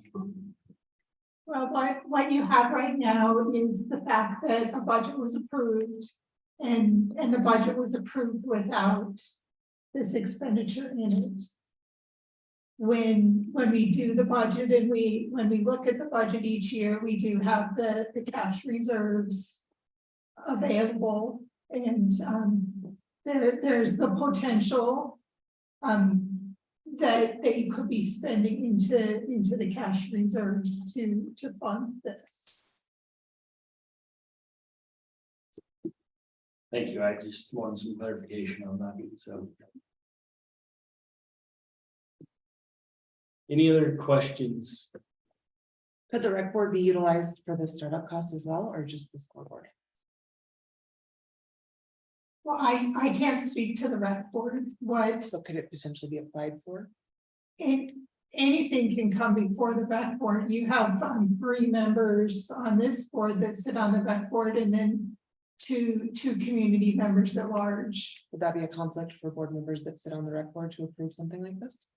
My past experience is that the rec board has a hard time entertaining requests from the school district. It would have to be coming from an outside entity.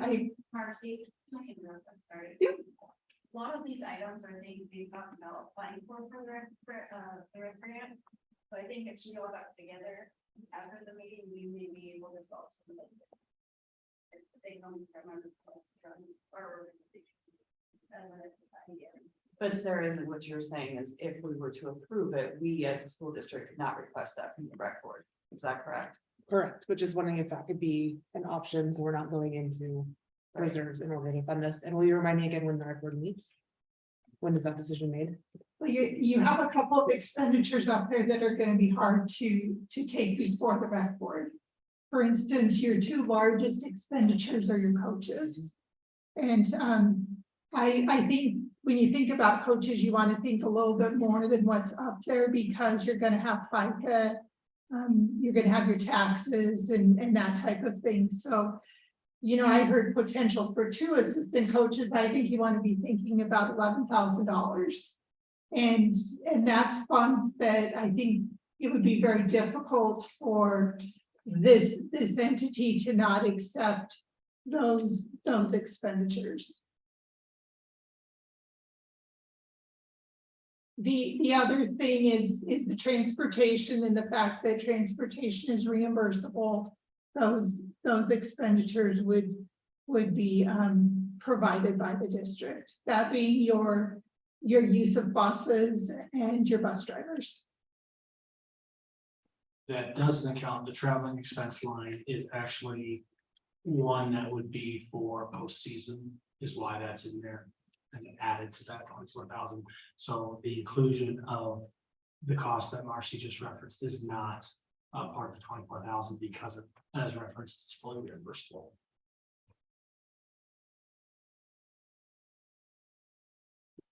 Any other questions? For Mr. Bartlett or anybody else?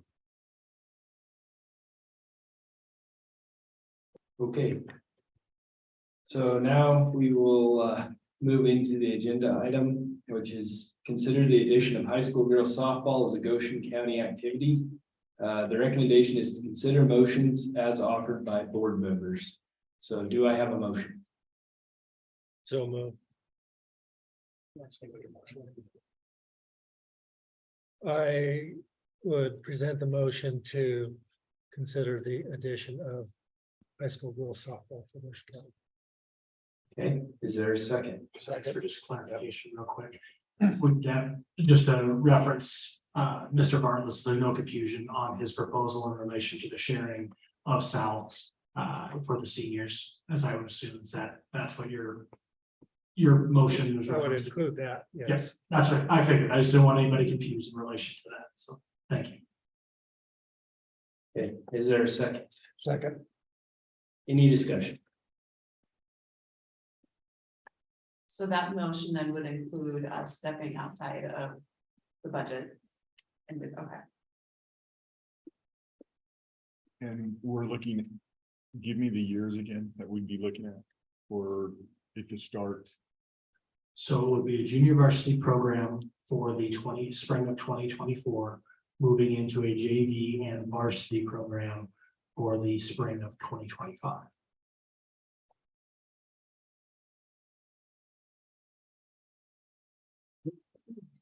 Is this the budget that we're gonna go by then? That's on the screen? This is a rough estimate in regards. I would say you probably are, your top end would be around the neighborhood of 30,000, somewhere in there. As referenced earlier, if there are other items that could be received or through a combination of sharing with other organizations, you could drop that to as low as what Marcy referenced, the coaching cost of 11,000. So I think you're looking at a range. A quality estimate would probably be between the range of 15 and 30,000 of an expenditure. Would that be accurate? However, that's not including, as mentioned before, some of this equipment is already, they already had it, correct? Correct, yeah, that's what I would reference in getting it down to as low as possibility of 15,000. With, if there isn't the ability to share it, we would be total cost for the district upwards of 30 to 31,000.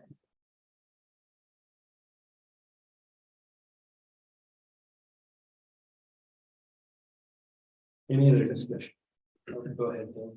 Oh, I just had a thought on expenditures, like through the school district. So basically, everything up there other than salary is allowable, like through donations. Like someone could, or I would say, it would be, we have had the conversation at the district level that the donation of coaches to pay for coaching positions is not something that the district would be able to support. But like you just referenced, anything outside of that would be on that list. I think, again, like you referenced, there could be the possibility of gaining donations through a variety of different avenues. That's correct. I think the biggest ones, like referenced by Marcy, was we're probably talking on head coach, assistant coach, with all of the benefits, all of those things that are not included in salary, probably around 11,000 for those two coaching positions, and then traveling expenses. I think you're probably comfortable in that. It could be done, but every time I've worked with any of things, you have to overestimate, and I think 15,000 would be on the low side of anything that we would have to undertake, especially as going through a conversation last night. As we heard, the fundraising capabilities in our community are starting to be stretched even more so.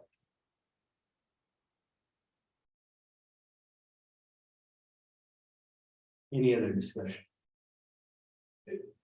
You guys, if I may, just real quick on the equipment piece of that. The softball board is volunteered to utilize all that equipment. We've had it for years. We got it from the rec board and we continue to do so. So understanding that this is a new sport, that it's something that the district was not able to plan for when they were doing their budgeting, things like that. The softball board has recognized that, and so those equipment costs that you guys see up there, I think at least for this first year, we'll have everything. I don't foresee that being a problem now in years, in future years, it might be, but you guys would have the opportunity to plan for that.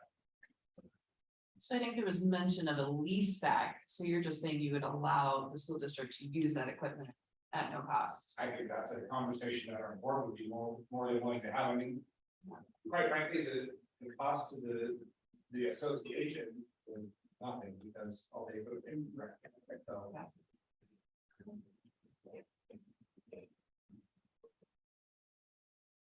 Any other discussion?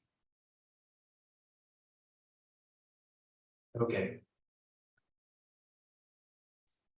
All those in favor of adding girls softball as a Goshen County activity, please signify by saying aye. Aye. All those opposed? Any abstentions? Item carries. Thank you, guys. Letter B, consider approval of school improvement plans for district schools. The recommendation is to approve the 23-24 school improvement plans as presented for LaGrange Elementary, Lincoln Elementary, Trail Elementary, Lingo Fort Laramie Elementary, Lingo Fort Laramie Middle School, and Torrington High School, Platte River School, and Torrington Middle School. Do I have a motion? So moves. Is there a second? Second. Any discussion?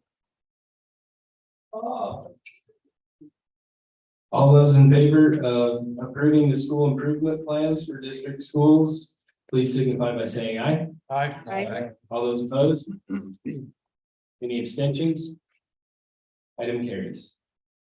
Letter C, consider approval of purchase exceeding $5,000 for the purchase of iPad packs. The recommendation is to approve the purchase of 2 iPad packs for Lingo Fort Laramie Schools and LaGrange Elementary from Apple in the amount of $14,859. This is funded by Digital Learning and Virtual Education Grant. Do I have a motion? So moved. Is there a second? Second. Any discussion? All those in favor of approving the purchase of 2 iPad packs for Lingo Fort Laramie Schools and LaGrange Elementary in the total amount of $14,859, please signify by saying aye. Aye. All those opposed? Any abstentions? Item carries. Letter D, consider approval of purchase exceeding $5,000 for the purchase of multimedia equipment for district classrooms. The recommendation is to approve the purchase of 15 new line interactive boards, 20 screen beams, 14 wall mounts, and 1 mobile stand for classrooms at THS, TMS, Lingo Fort Laramie Middle School, Lingo Fort Laramie High School, and PRS from Blum in the total amount of $41,115.79. This is cost sourced through BOCES co-op, funded by Digital Learning and Virtual Education Grant. Do I have a motion? I so moved. Is there a second? Any discussion? All those in favor of approving the purchase of 15 new line interactive boards, 20 screen beams, 14 wall mounts, and 1 mobile stand, please signify by saying aye. Aye. All those opposed? Any abstentions? Item carries. Letter E, consider approval of purchase exceeding $5,000 for the purchase of interactive Lego education kits. The recommendation is to approve the purchase of 2 Lego education kits from Lego for Southeast Elementary and Lingo Fort Laramie Elementary in the total amount of $39,628. This is funded by Digital Learning and Virtual Education Grant. Do I have a motion? So moved. Is there a second? Second. Any discussion? I just have a question. It was in their, I believe in their letter. It was said that, it was committee and a representative from all schools were a part of that. So it's just for Southeast Lingo. Is Torrington not part of this? That's right.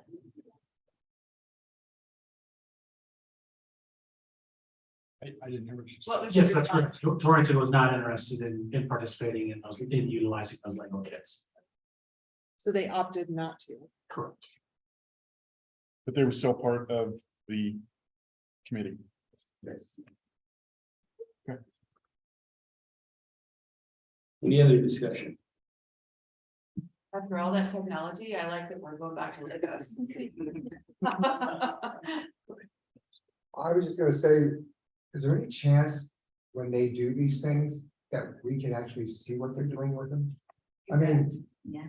I would love to have these kids bring these things in that they're building and all these kits that we're getting and everything like that. It's like, I'd like to see them work.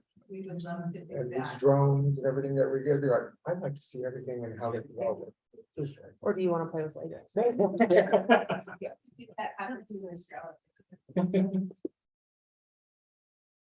Okay, all those in favor of purchasing interactive Lego education kits for Southeast Elementary and Lingo Fort Laramie Elementary in the total amount of $39,628, please signify by saying aye.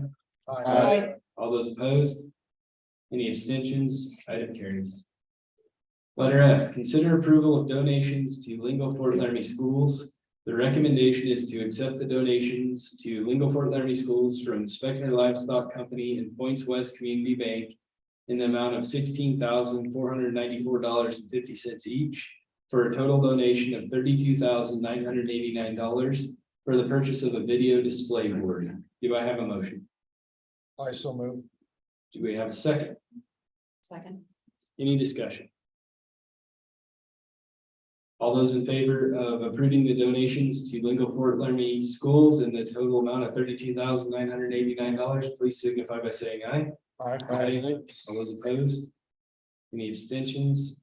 Item carries. Letter G, consider approval of purchase exceeding $5,000 for the purchase of a video display board for Lingo Fort Laramie Schools. The recommendation is to approve the purchase of an 8x13 video display board from Sideline Interactive LLC for the Lingo Fort Laramie High School gym in the total amount of $32,989.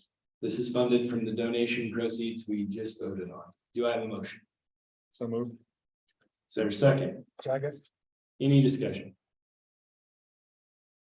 All those in favor of purchasing an 8x13 video display board in the total amount of $32,989, please signify by saying aye. Aye. All those opposed? Any abstentions? Item carries. Letter H, consider approval of contracting with ESU 13 Meridian School for student placement services. The recommendation is to approve special education contract with ESU 13 for day program services for student number 3811 in the Meridian School for the 23-24 school year, not to exceed $58,199.40 with additional occupational therapy services at $100 per hour and speech language services at $84 per hour. This is funded through general fund reimbursable special education. Do I have a motion? So moved. Is there a second? Second. Any discussion? All those in favor of approving with contracting with ESU 13 in the amount of $58,199.40, please signify by saying aye. Aye. All those opposed? Any abstentions? Item carries. Letter I, consider approval of rehiring a retiree for the 2023-2024 school year. The recommendation is approved hiring previous retiree Delaney Mecklenburg as a special education paraprofessional at Torrington Middle School for the 23-24 school year. And this is per district policy 4302, retire, rehire. Do I have a motion? I so move. Is there a second? Second. Any discussion? All those in favor of rehiring Delaney Mecklenburg as a special education paraprofessional at Torrington Middle School, please signify by saying aye. Aye. All those opposed? Any abstentions? Item carries. And with that, we're at letter F, which is our topics for discussion. It's a time for board members to seek input from each other on timely topics. Anybody have anything?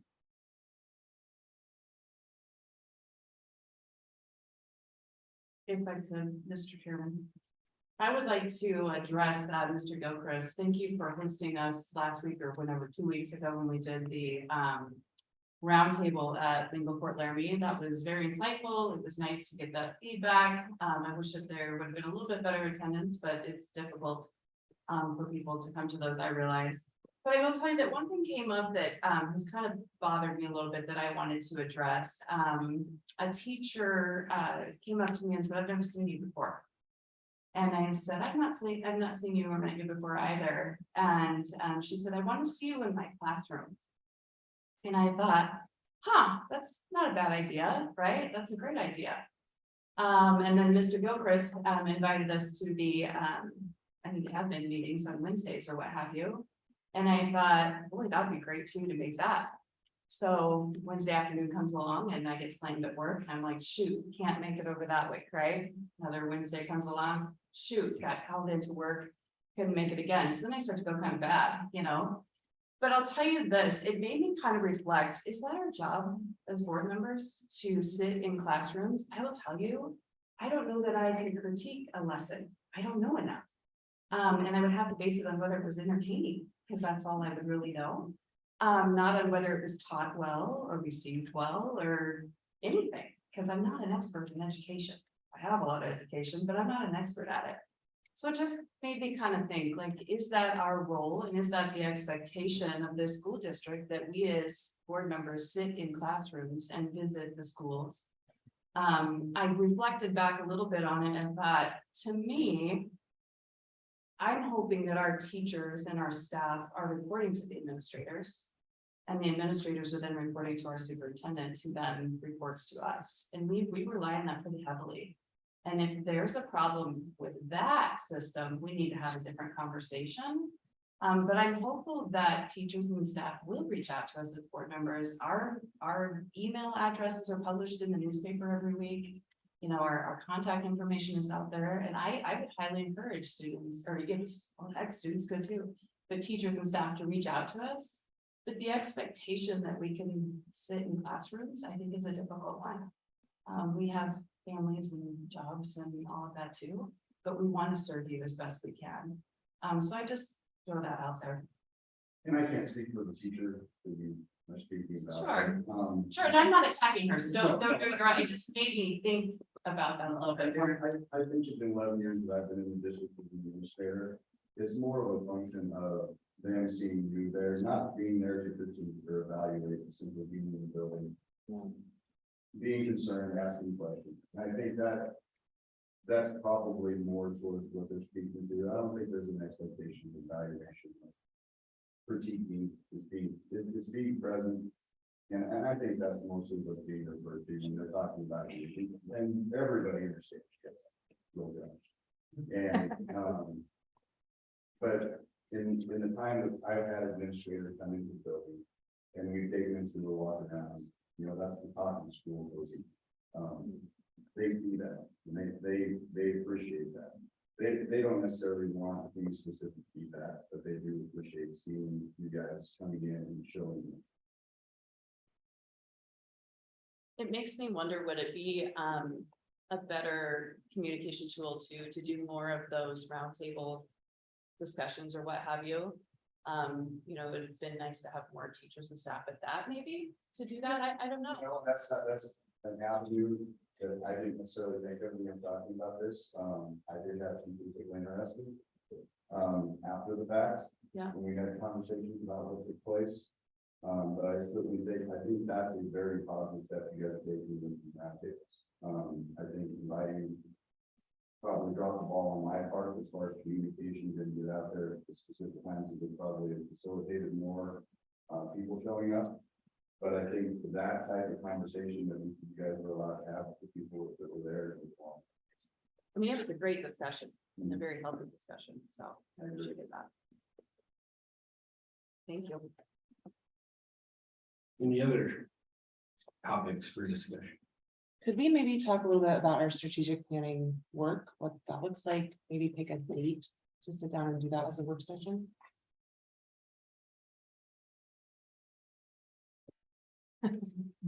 Whoever wants to talk about that. I can certainly I'd be glad to set up anything for following our roundtables. Our roundtables are scheduled, just a little promo, and I know it was sent out to Southeast parents this evening. Was next week is our next roundtable, next Tuesday at Southeast. And then on the 26th is the roundtable that will take place in Torrington at Trail Elementary in the cafeteria.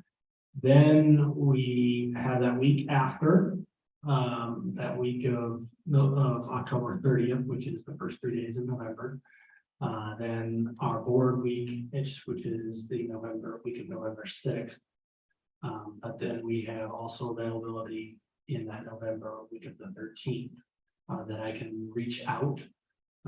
And well, when I take that week of the 13th is actually the Wyoming School Board Association. So I would imagine, is that correct? Is that good? That date correct? Yes. So then we would probably be looking at, you have then Thanksgiving week. And then the week after that is November 27th. And that would be, we could reach out for Wyoming School Board Association and see if they would be available. If that would be where we would like to move forward on meeting with them in regards to strategic planning moving forward. How much notice do we need to give them if we set a date? It would probably just be completely based on their availability. Their conference is big for them, so that's gonna be one thing that would be a possibility. But we can always ask. It never hurts on what works and when we wanna move forward and we can always find some alternatives and figure out how quickly we wanna move or how fast the availability reaches them. Do you know timeline wise, I've sat in on strategic planning before where we've done like an entire day, 8-hour day where you just sit down and do all of it. What is the timeline with the WSB? Is that how they? I think it's model that? completely up to the board and what they would like. If there is a determination on we want to be done Yes. by this date, Yep. set that and then they can modify that timeline in order to accomplish that. But they're willing to work with us on any facet.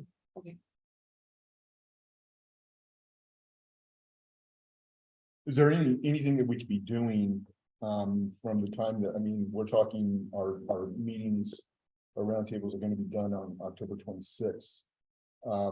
So you're saying that it could be November, the last week in November that we're looking at them coming in. Is there anything that we could be doing in between that time, gathering any of the information that we already have?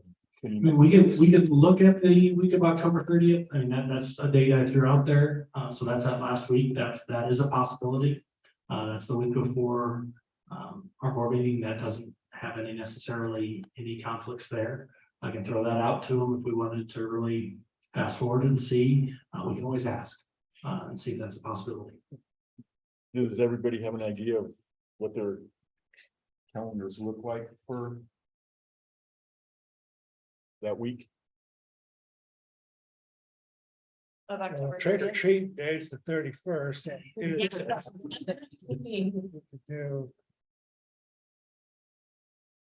Good on Halloween. I won't be here. I can make anything work, so. I'll be glad to Except communicate for- that out to the Wyoming School Association, see if that week is a possibility, throw out some dates, see the availability of the board.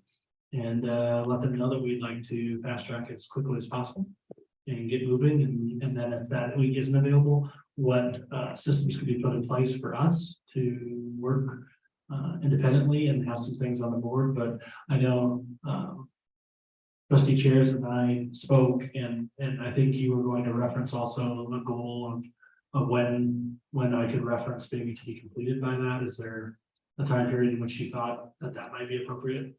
Yesterday. Yes, of course. I don't know. I mean, I think as long as we're working towards that, but I think having a very set timeline and knowing we're working towards that goal would be helpful for the board. I guess I was just speaking on that week of the 30th, if they can't come the week of the 30th, then we're kind of pushed back clear till after Thanksgiving. To me personally, if they can't make it the week of the 30th, I don't know if maybe just us as a whole maybe we could just summarize the 3 roundtables in a work session or something, just to get started if they can't come and help.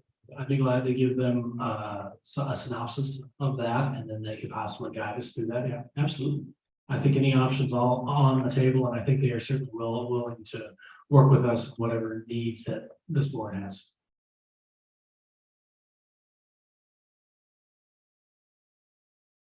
Any other topics for discussion? Okay, we'll move down to letter G, future meetings. Number 1, the Salary Relations Committee will be meeting on Tuesday, October 24th from 12:30 to 5 p.m. Number 2, the next Board of Trustees roundtable sessions for community input are scheduled for Tuesday, October 17th at Southeast Schools at 6 p.m. and Thursday, October 26th at Torrington Schools at Trail Elementary at 6 p.m. The next regular board meeting will be Tuesday, November 8th at 7 p.m. And the WSBA annual conference will be held at the Casper Ramcota November 15th through the 17th. The delegate assembly is on Wednesday at 1:30 p.m. and rooms have been booked. With that, I'll turn it over to the superintendent. May I ask a question real quick? Have we filled the salary relations committee, or do we still have an open board seat on that committee? As I understand, we still have one open if there would be an interested board member. I know trustee Chairs is on that and trustee Sussex are representatives. We could certainly use another representative from the board to have a third person on that committee. And I will say it is a time commitment, but it is probably one of the most beneficial things that I have done in conjunction with working with our district. It is so informative, and it's really neat to see how all the different staff members work together to come up with solutions for our district. So I recommend it, but you do have to take time off work. Anybody interested in volunteering? I would be happy to do it, Okay. That's great. only because you kept making eye contact, like coming my way anyway. So the meeting will be Tuesday, October 24th from 12:30 to 5. How many meetings are there in here? We try to keep it to 2, and there would be a possibility for a third. Yeah, but they're basically half day, full day meetings, so. Okay, Do we have a DAC meeting tomorrow? That is correct. Yes. 8? 7. I feel the same. I feel the same way, Mr. Alexander.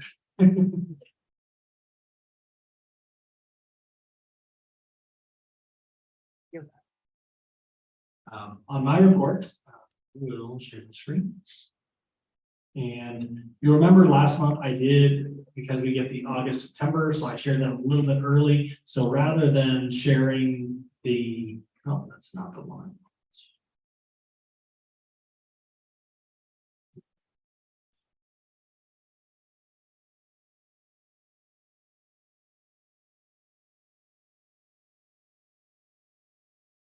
So rather than sharing again, the same documents that I had shared earlier, I'm actually going to go over to the attendance one. To kind of give you an idea of what that looked like. In comparison, one of the things that we're working on and going to have a comparison for you is you'll notice that with the Friday schools and pieces, we talked about attendance and that being a factor. One of the things that doesn't factor into this that needs to be a little extra maneuver is the amount of time students missed for school-sponsored activities. And so that was a big factor in what we see, but that's not listed as an absence. A school-supported activity absence is not listed necessarily in that percentage because they're excused absences. So excused absences don't go into this. But you will notice that different buildings, it is very interesting as you take a look, have increased quite significantly their attendance rate. When you look at Lingo Fort Laramie High School, when you look at one of the other major factors, Lingo Fort Laramie Middle School, have increased as we've kind of changed over Southeast Elementary, Southeast High School, and then you have some other blips where there needs to be a little bit more kind of, when you have smaller class sizes, when you have 1 or 2 students gone for an extended period of time, it really has a significant impact. So then you look at the district as a whole, we are just kind of slightly different than what we were last year. Again, this data comes in pretty early, and so the best data that we'll have is that month of November, and that will be reflected of our September, October data, which will be the average.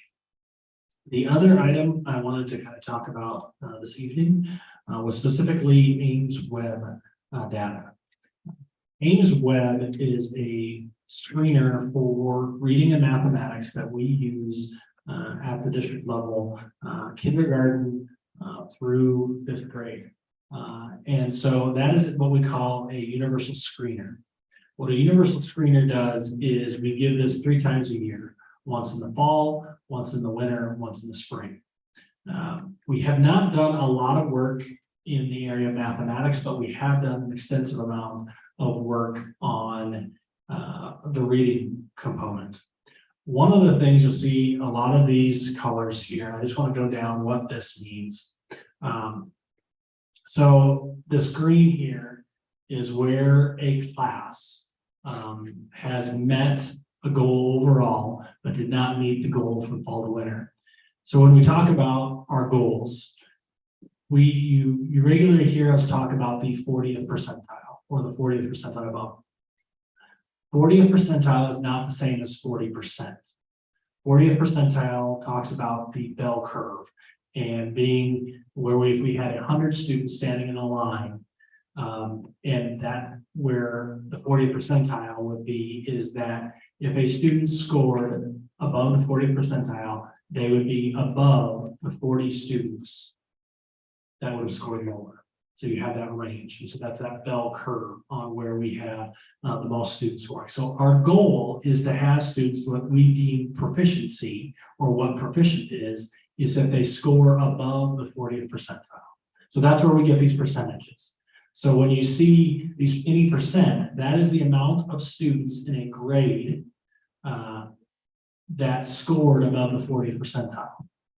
So then we throw in these, we have 3 times a year, as I referenced, back to fall of 20, winter of 21, spring of 21, and again 21 to 22, and again 22 to 23. And then in the first week of school, we try to complete this universal screener. What the universal screener does is it allows us to identify students that might need some intense interventions to get to grade level by the end of the school year. So the color coding here is this green is if a class has met their goal overall, which is the goal is 10% of growth from fall to winter and another 10% of growth from winter to spring. So it's dark green, that means they met the goal from fall to winter and to winter to spring. If it's the light blue, they increased from the last test. They did not meet the goal from winter to spring, but not met the fall to spring goal, which means that they increased over 20% as a class. Dark blue means they went down from the last test in the winter, but they met the goal from fall to spring. And then yellow is an increase from fall to spring, but they didn't meet the goal. Orange, they went down from the last test, but did increase from the fall, but did still not meet their goal. Red is they went down from the last test, they did not meet the goal. And then dark red is they went down from fall to spring. And this is what we really truly want to avoid. So there's 2 really specific goals that we have. There's where we have them broken apart. There's a year-over-year goal that we have 100% of our classrooms that will reach that goal of 10% growth. So what I want to kind of show you here is this right here. And so each spring is really when we find out, did we meet our goal, did we not? So this is spring of 21. This percentage right here indicates the number of classrooms that we had that were in this top tier. They met their goal from fall to spring, one way or another. So 41% of our classrooms, which is approximately 36 classrooms in the district. 41% of those had growth that was either 20% or more of those classrooms increased from the 40th percentile. That's spring of 21. Spring of 22, 45% of classrooms were meeting that goal. This last year, we were up to now 55% of our classrooms have met that goal. So the year-over-year goal is ultimately we want 100% of our classrooms meeting that goal of 10% growth between fall and winter and spring. Our spring of 24 goal is that we're going to reach 75% of those classrooms, is our indicator right now. If we get to 100, that's great. We've reached it, and that's where we want to maintain. The other piece of that is our year-over-year goal is to have 95% of students in the district that have scored above the 40th percentile. That is our year-over-year goal. What we're aiming for in spring of 24 is 70%. Last spring, 65% of our students scored over for the 40th percentile. This is up from when we started in the spring of 21 to 64%.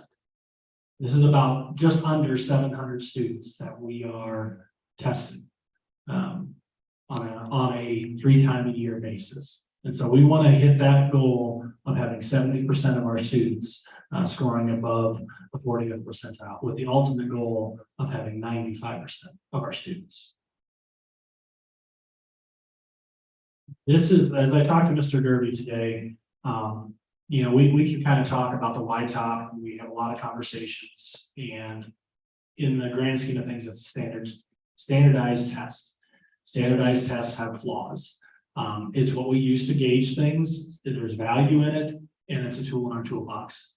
Ames Web is another tool in our toolbox. For me, personally, I feel this is the most authentic assessment that we have in the district. This is actually assessing something we truly want kids to be able to do, and that's read. And it assesses specifically their reading ability in oral reading fluency and other items that lead into that model of reading at grade level. And so this is something that is vitally important to our goal. The biggest, you'll notice here, we go into spring of 21, the lowest grade level that we had in the district this last year, and continually regularly see as our lowest percentage is first grade. We are emphasizing significantly in the first grade of the district. That is where a lot of our coaching is emphasizing, because we know if we're not hitting in the K1 grade spans, that the difficulty increases exponentially of trying to get kids to grade level. It's possible. I mean, it is certainly possible, and we still work with those intervention practices, but to be on a whole as a district, where we have to have long-term success, is making sure by first grade that number is sitting at 95%. And so that's why we are putting as much resources to that first grade this year to increase those students.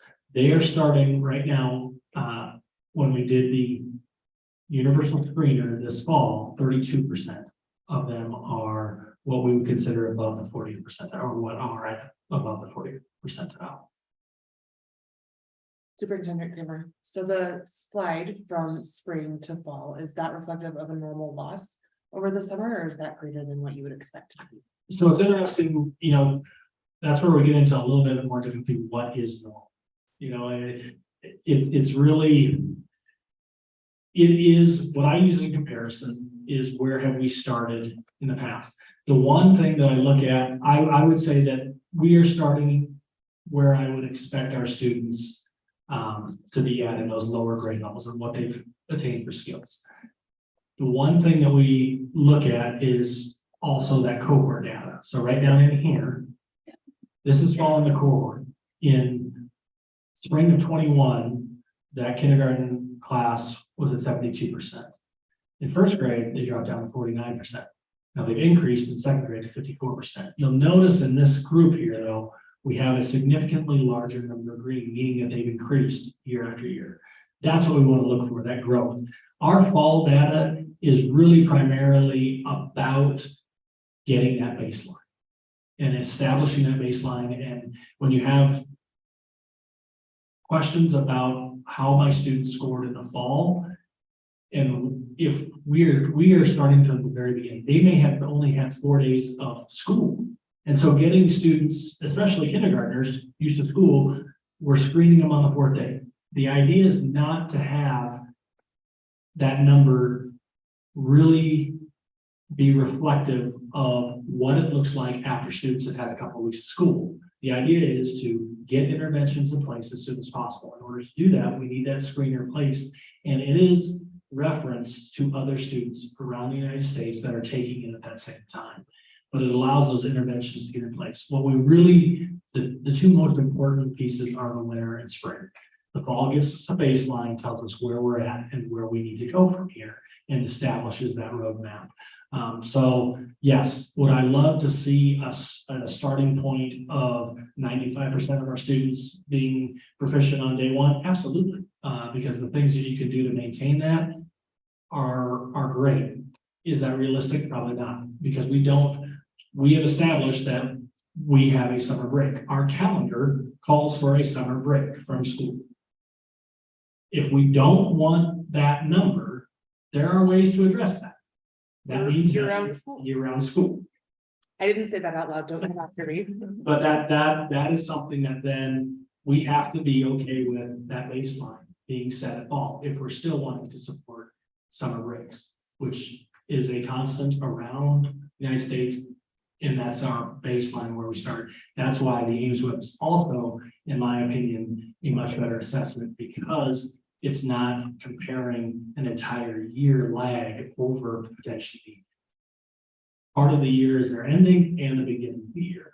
If YTOP, and I think eventually in the next 10 years, I think Wyoming will move to something much more similar to this for the YTOP as opposed to a one-time-a-year assessment.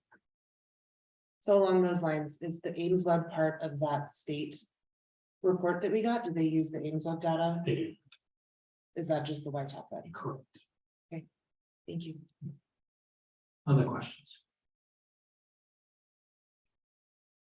One thing, if you do ever have a chance or have an interest, we started this last spring, but we have data meetings at each building, and they last about half a day, where we go classroom by classroom, talking specifically about every student in that classroom and where they score on this Ames Web data, and we create this plan for that classroom to achieve that goal. And one of the things that Mr. Gilchrist must have stepped out, but I was speaking with him specifically. He felt very strongly that they've had a really good intervention plan at Lincoln, where they've identified students in tier 2 and tier 3 interventions. One of the things as we reviewed the data for Lincoln that he said really was eye-opening for him was the holes at tier 1. That they do a really good job of identifying individuals, but that tier 1 instruction, which is that overarching instruction, that universal instruction to all kids in the grade level, had some holes that just kind of need to be addressed, and are ideas in which they're addressing fluency, they're addressing phonemic awareness, they're addressing phonics instruction, nonsense word fluency, all flow into that Ames Web piece. I'm kind of a data geek with this stuff, and so if you ever have an interest of having an extensive conversation around this, there is some really, really quality information regarding our students and how they're doing. And we're getting much, much better at communicating that through this process with teachers and through buildings. And it's my expectation, along with what we've invested with IMSE, that we will be able to attain this goal. Because one of the other things Mr. Derby referenced last week, he went to the state curriculum directors meeting, and we talked specifically about Bighorn Elementary and what they were seeing in some of their results from their students and proficiency.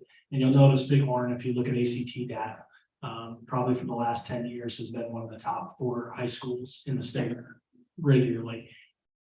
When he sent me that data and I was going through it, and they had the 3-year breakdown, and then I put up Southeast right next to it, we had actually exceeded a number of their items of proficiency. And so that's really exciting things to see that, yeah, this improvement is having a real impact on some of our learning and some of our buildings. Are we there as a district as a whole? Not yet.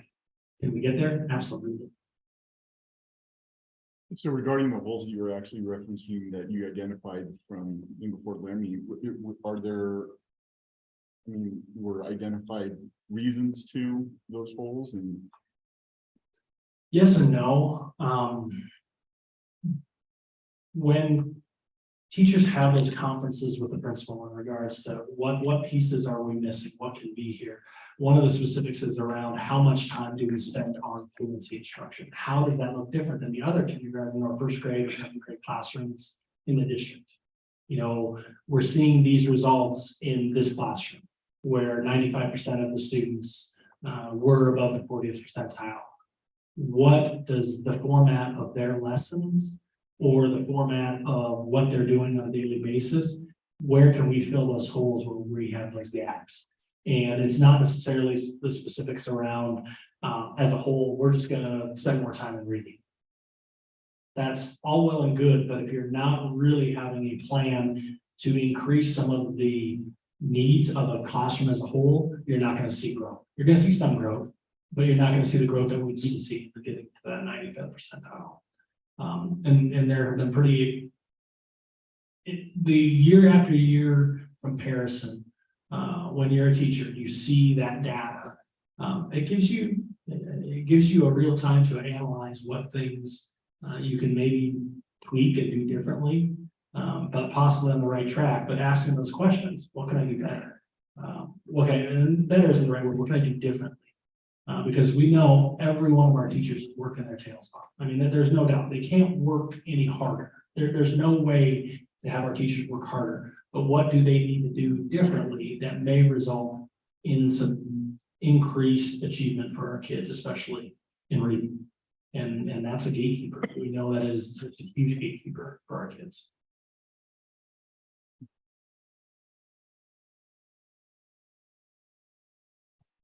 Thank you. Okay, well, with that, we're adjourned.